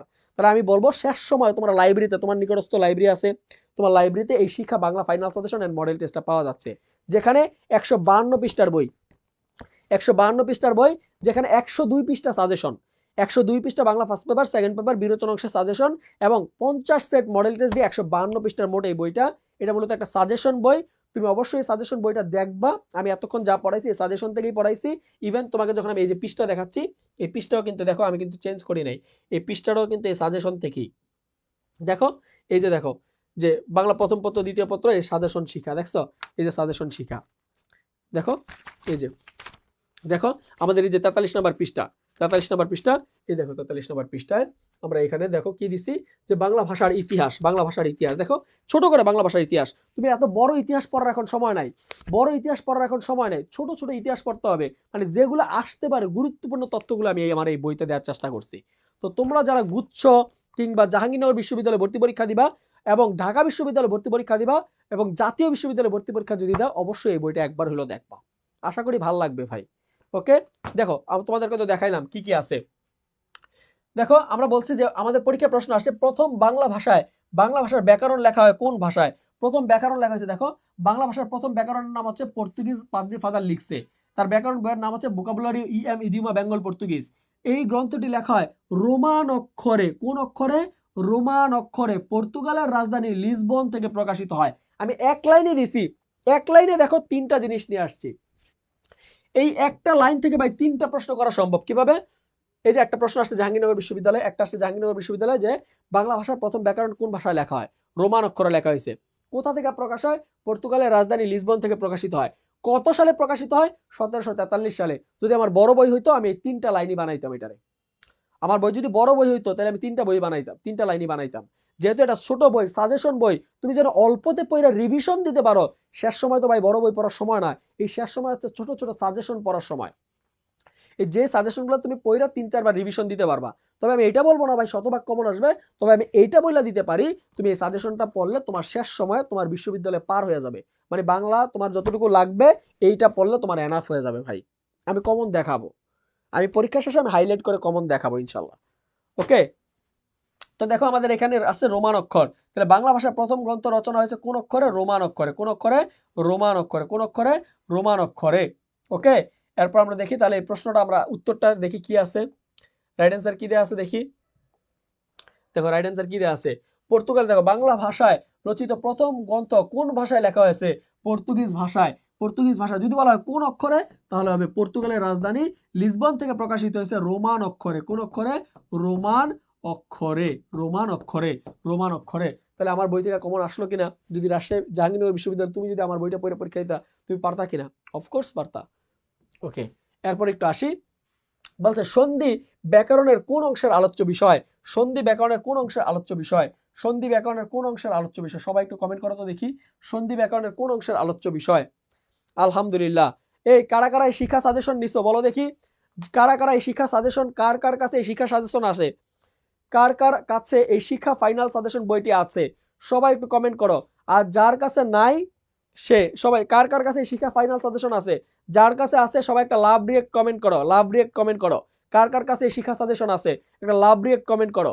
আর যার কাছে নাই সে একটা ব্রোকেন হার্ট দাও, ব্রোকেন হার্ট দাও, ঠিক আছে? এরকম করে একটা ব্রোকেন হার্ট দাও, ঠিক আছে? কার কাছে নাই? যার কাছে আছে সে লাভ রিয়েক্ট কমেন্ট করবা, আর যার কাছে নাই সে একটা স্যাড রিয়েক্ট কমেন্ট করবা। দেখি কার কার কাছে বই আছে। আমার কাছে আছে। ওকে, আমরা একটু আসি, সময় নষ্ট করবো না, সবাই একটু কমেন্ট করে রাখো। ওকে, দেখি সন্ধি ব্যাকরণের কোন অংশের আলোচ্য বিষয়? সন্ধি ব্যাকরণের কোন অংশের আলোচ্য বিষয়? আমি এটা পড়ানোর আগে তোমাদেরকে আমি একটু দেখাই যে ধ্বনি তত্ত্বে কি কি নিয়ে আলোচনা করা হয়। আমি একটু আগেই বলছিলাম ধ্বনি, ধ্বনি আর হচ্ছে বর্ণ, ধ্বনি আর হচ্ছে বর্ণ। ধ্বনি হচ্ছে উচ্চারিত রূপ, বর্ণ হচ্ছে লিখিত রূপ। তাহলে দুইটা একই জিনিস, দুইটা কি একই জিনিস, দুইটা কি একই জিনিস। ধ্বনি আর বর্ণ কি দুইটা একই জিনিস, একটা হচ্ছে উচ্চারিত রূপ আর একটা হচ্ছে লিখিত রূপ, একটা হচ্ছে উচ্চারিত রূপ আর একটা হচ্ছে লিখিত রূপ। তাহলে আমি বলতেই পারি, তাহলে আমি বলতেই পারি ধ্বনি, তাহলে আমি বলতেই পারি এই ধ্বনি হচ্ছে কি উচ্চারিত রূপ। তাহলে আমরা বলতে পারি ধ্বনি ও বর্ণ সম্পর্কিত সকল আলোচনার বিষয় হচ্ছে ধ্বনি তত্ত্বের আলোচ্য বিষয়। তারপরে ধ্বনি এবং বর্ণ রিলেটেড যত যা আছে সবগুলোই কি ধ্বনি তত্ত্বের আলোচ্য বিষয়। আমরা দেখতে পাচ্ছি অর্ণব স্যার পেজে অনেকেই ব্রোকেন হার্ট দিচ্ছেন, মানে কি আপনার বই পান নাই? বই নাই। মাত্র 150 টাকায় রকমারিতে এই বইটা পাওয়া যাচ্ছে। শিখা, নাম লিখবেন শিখা, শিখা বাংলা ফাইনাল সাজেশন। হৃদয় রকমারির লিঙ্কটা একটু দিয়ে দাও তো অর্ণব স্যার পেজে। পারবে না? তাহলে যারা যারা বই পান নাই তারা একটু আমাকে ইনবক্স করবেন, কারা কারা বই পান নাই। 150 টাকায় বইটা সংগ্রহ করে নেবেন। এই বইটা থেকে হিউজ প্রশ্ন কমন দেখাবো ইনশাল্লাহ। যাদের কাছে নাই বলতে পারেন ভাই এই অল্প দিনে কেমনে শেষ করব? এটা 4 দিনে পড়ে শেষ করতে পারবেন, 4 দিনে, 4 দিনে। এই 4 দিন জাস্ট আপনি যদি একবার রিভিশন দিতে পারেন বাংলা, আপনার আর কিছু রিভিশন দেওয়া লাগবে না এই মুহূর্তে। এই মুহূর্তে আপনি এটাই রিভিশন দিয়ে যান, আশা করি এখান থেকে কমন পাবেন। যদি কেউ বইটা নিতে চান স্ক্রিনে দেওয়া নাম্বার আছে, স্ক্রিনে দেওয়া নাম্বারে যোগাযোগ করে বইটা নিয়ে নিন। ওকে, দেখেন ধ্বনি ও বর্ণ আমাদের কাছে বেশি বই নাই, বইয়ের মার্কেটিং বেশি করার দরকারও নাই, বই বলার দরকার নাই ভাই। বই আছে অল্প কয়েকটা কপি, সব জায়গায় স্টক আউট। আমাদের বই বাজারে আসার আগে স্টক আউট হয়। এই বইটা যারা লাইব্রেরিতে দেখছে একবার তারা না কিনে পারবে না ভাই, কি একদম এভাবেই বইটা বানানো হয়েছে। আশা করি সবার ভালো লাগবে, সবার ভালো লাগবে। ওকে, অথবা আপনার যদি মনে হয় যে ভাই একটু লাইব্রেরিতে বই নাই ভাই, দেখছো স্টক আউট, লাইব্রেরিতে বই পাবা কেমনি? Stock out. আমাদের কাছে অল্প কিছু বই আছে, তোমরা যদি নিতে চাও নিতে পারো। অথবা রকমারিতে 6 কপি বই মেবি আজকে দেখছি রকমারিতে মাত্র আর 6 কপি বই আছে। আমরা প্রায় রকমারিতে এক সপ্তাহে প্রায় 1000 বই বিক্রি হয়েছে। রকমারিতে আর 6 কপি বই আছে, আমি একটু আগে স্টক আউট দেখছি, আমাদের স্টক দেখা যায় কত কপি বই আছে। আর 6 কপি মেবি বই আছে ওফিলাইফ বা রকমারি, যে কোনো জায়গা থেকে এখনই সংগ্রহ করে নাও। আর না পাইলে আমাকে নক দিও, আমার কাছে অল্প কয়েকটা বই আছে, আমি কুরিয়ারে পাঠাই দিব ইনশাল্লাহ। ওকে, একটু খেয়াল করি। হৃদয় বইয়ের ইয়াটা দিয়ে দাও, প্রসেসটা দিয়ে দাও ইনবক্সে। একটু আসি, ধ্বনি ও বর্ণ সম্পর্কিত সকল আলোচনা বিষয়কে ধ্বনি তত্ত্বের আলোচ্য বিষয়। কি কি আছে দেখেন, আছে ধ্বনি, কি আছে? ধ্বনি আছে, ধ্বনির পরিবর্তন। আমরা দেখেন পরীক্ষায় আমাদের একটা প্রশ্ন আসে ধ্বনি পরিবর্তন। তাহলে ধ্বনি পরিবর্তন কোন তত্ত্বের আলোচ্য বিষয়? ধ্বনি পরিবর্তন। ধ্বনি পরিবর্তন কোন তত্ত্বের আলোচ্য বিষয়? ধ্বনি তত্ত্বের আলোচ্য বিষয়। আমরা যদি বলি ধ্বনি পরিবর্তন, আমরা যদি বলি ধ্বনি প্রকরণ কোন তত্ত্বের আলোচ্য বিষয়? ধ্বনি প্রকরণ। ধ্বনি প্রকরণও হচ্ছে ধ্বনি তত্ত্বের আলোচ্য বিষয়। আমরা যদি বলি ধ্বনির উচ্চারণ প্রণালী, আমরা যদি বলি ধ্বনির উচ্চারণ প্রণালী, উচ্চারণ প্রণালী, ধ্বনি পরিবর্তন, ধ্বনি প্রকরণ, ধ্বনি উচ্চারণ প্রণালী।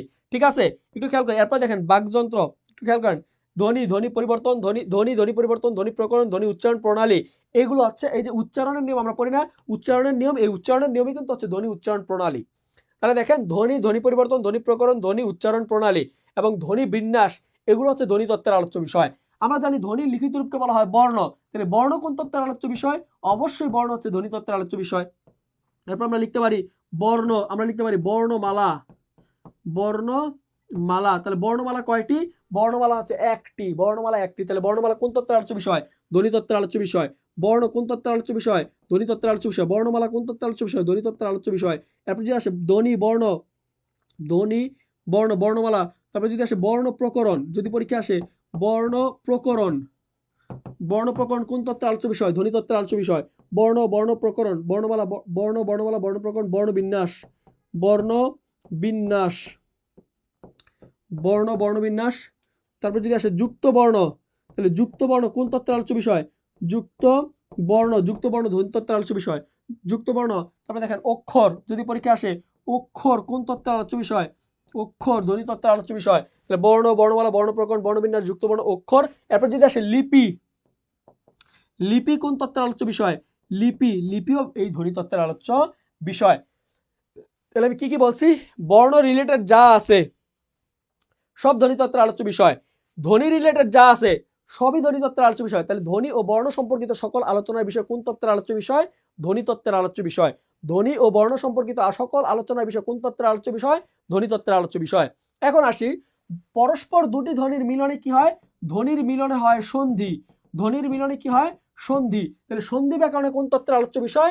সন্ধি হবে ব্যাকরণের ধ্বনিতত্ত্বের আলোচ্য বিষয়। সন্ধি কোন তত্ত্বের আলোচ্য বিষয়? ধ্বনিতত্ত্বের আলোচ্য বিষয়। এরপর আসি, বাংলা বানানে দেখবেন মূর্ধন্য এবং মূর্ধন্যস্ব লেখার একটা বিধান আছে। মূর্ধন্য এবং মূর্ধন্যস্ব লেখার বিধান আছে। তাহলে নত্য ও সত্য বিধান, নত্য ও সত্য বিধান, নত্য সত্য বিধান কোন তত্ত্বের আলোচ্য বিষয়?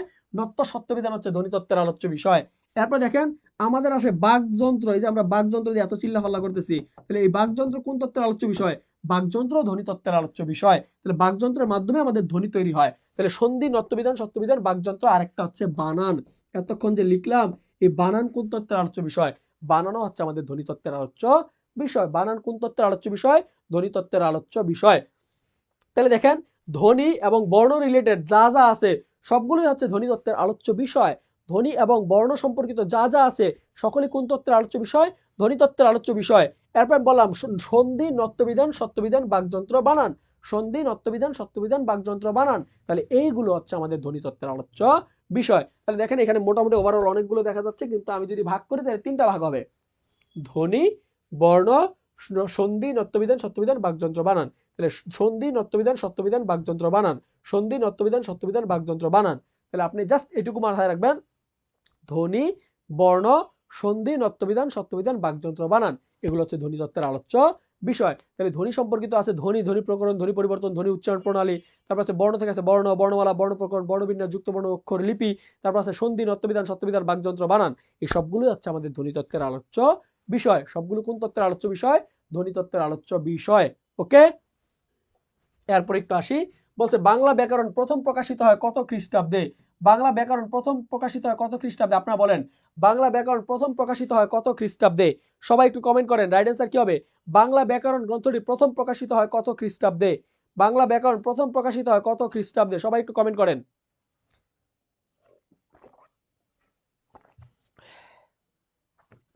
বাংলা ব্যাকরণ প্রথম প্রকাশিত হয় কত খ্রিস্টাব্দে? রাইট অ্যান্সার কি হবে? অপশন কতে দেয়া আছে, অপশন কতে দেয়া আছে 1553, 1743, আছে 1787, আছে 1948। রাইট অ্যান্সার কি হবে? বাংলা ব্যাকরণ প্রথম প্রকাশিত হয় কত সালে? বাংলা ব্যাকরণ প্রথম প্রকাশিত হয় কত সালে? বাংলা ব্যাকরণ প্রথম প্রকাশিত হয় কত সালে? 23 নম্বর রাইট অ্যান্সার কি হবে? 1900, 1900, 1943। নাউজুবিল্লাহ, নাউজুবিল্লাহ। এ রাদিয়া রিদি 1943 হবে এটা? মাইর দিব। 1743, 1900 না, 1743 সালে প্রকাশিত হয়। আর 1734 সালে রচনা হয়, 1743 সালে প্রকাশিত হয়।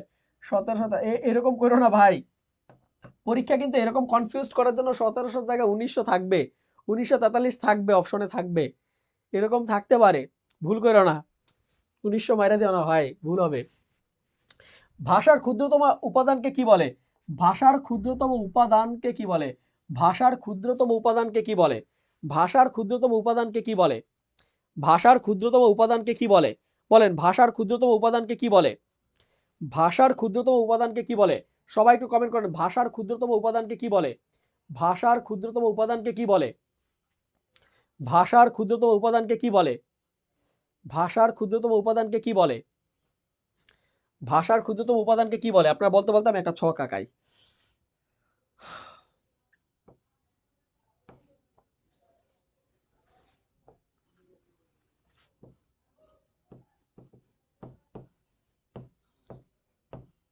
ভাষার ক্ষুদ্রতম উপাদানকে কি বলে?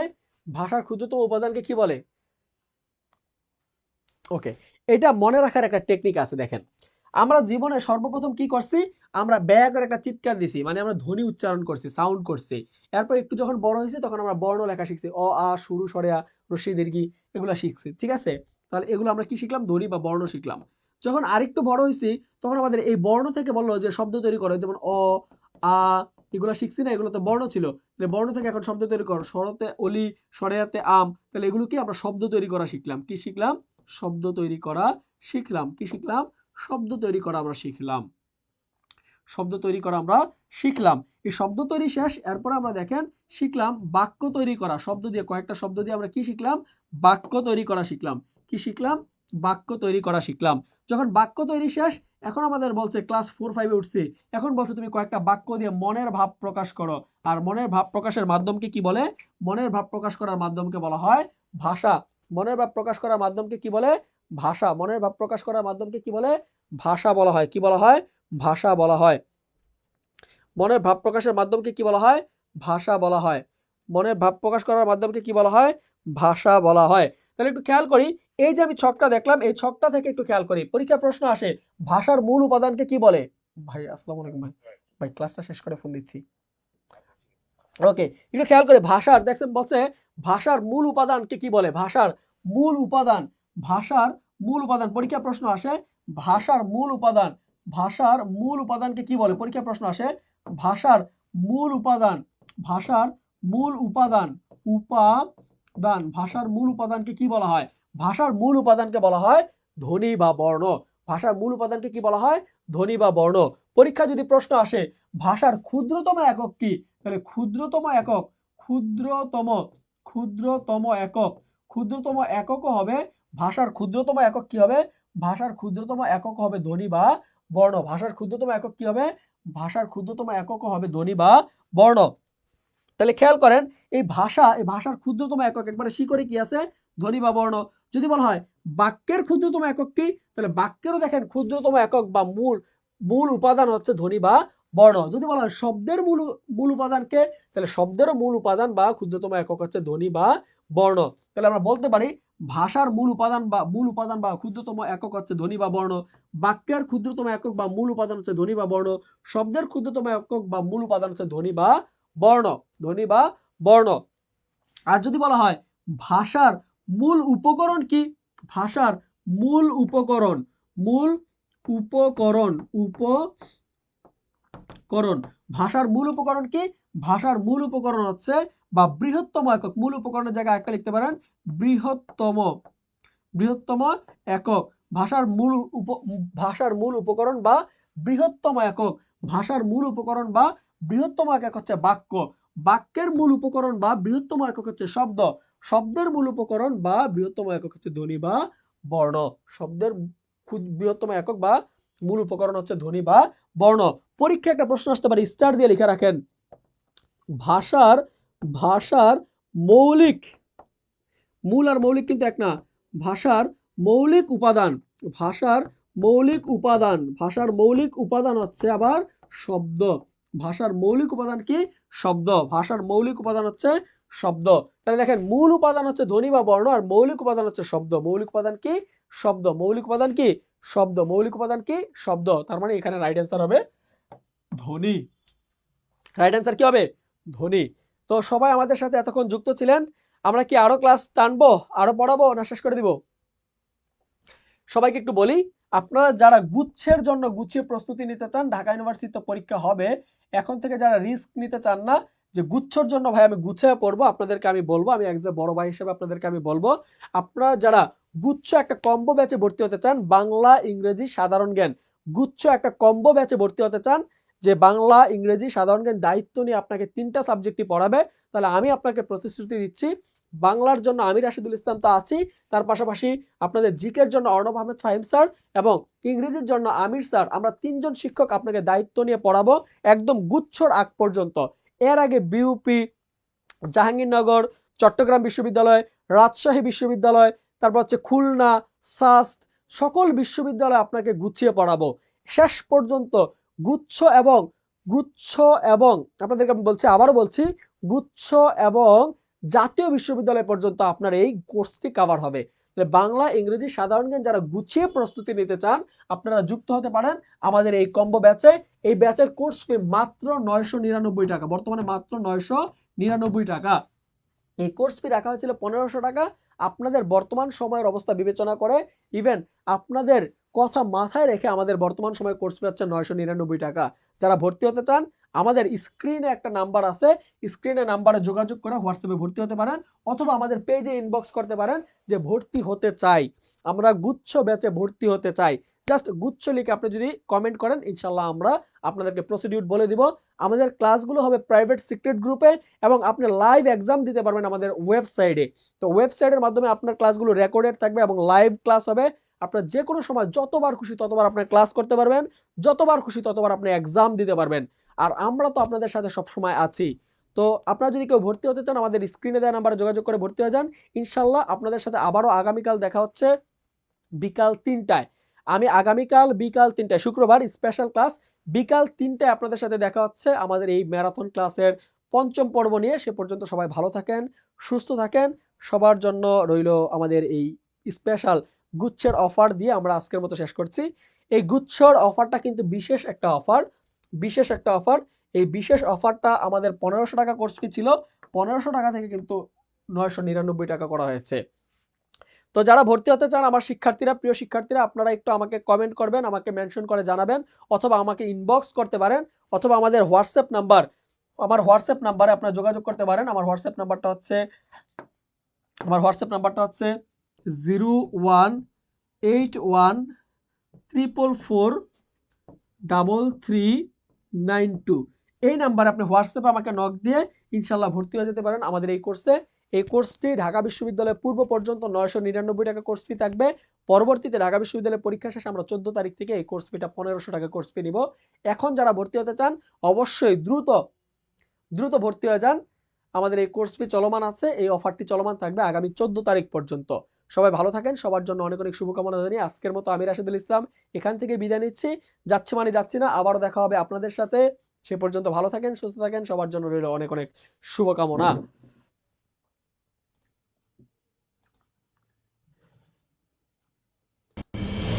প্রিয় স্বপ্নজয়ী শিক্ষার্থীরা, তোমরা যারা একটি পাবলিক বিশ্ববিদ্যালয়ের স্বপ্ন দেখছো, তোমাদের ভর্তি পরীক্ষা খুবই সন্নিকটে, তাই তোমাদের দরকার একটি সাজানো গুছানো সাজেশন এবং প্রচুর মডেল টেস্ট সলভ করা। তাই তোমাদের জন্য আমি নিয়ে এসেছি বাংলা শিক্ষা final suggestion and model test বইটি। বইটিতে থাকছে Bangla first paper, second paper, বিরোচন অংশের সাথে 50 সেট মডেল টেস্ট, যা তোমার ভর্তি পরীক্ষায় গুরুত্বপূর্ণ ভূমিকা পালন করবে। বইটি কিনলে তুমি পাবে আমাদের ফ্রি ক্লাস এবং ফ্রি এক্সাম দেওয়ার সুযোগ। বইটি পাওয়া যাচ্ছে বাংলাদেশের সকল অভিজাত লাইব্রেরিতে এবং অনলাইন শপে। তোমরা যারা বিশ্ববিদ্যালয় কিংবা নার্সিং ভর্তি পরীক্ষা দিবে, লাইব্রেরিতে গিয়ে একবার হলেও বইটি দেখার অনুরোধ রইল। বই সংক্রান্ত বিস্তারিত জানতে স্ক্রিনে দেওয়া নাম্বারে যোগাযোগ করুন অথবা আমাদের অফিসিয়াল পেজে ইনবক্স করুন।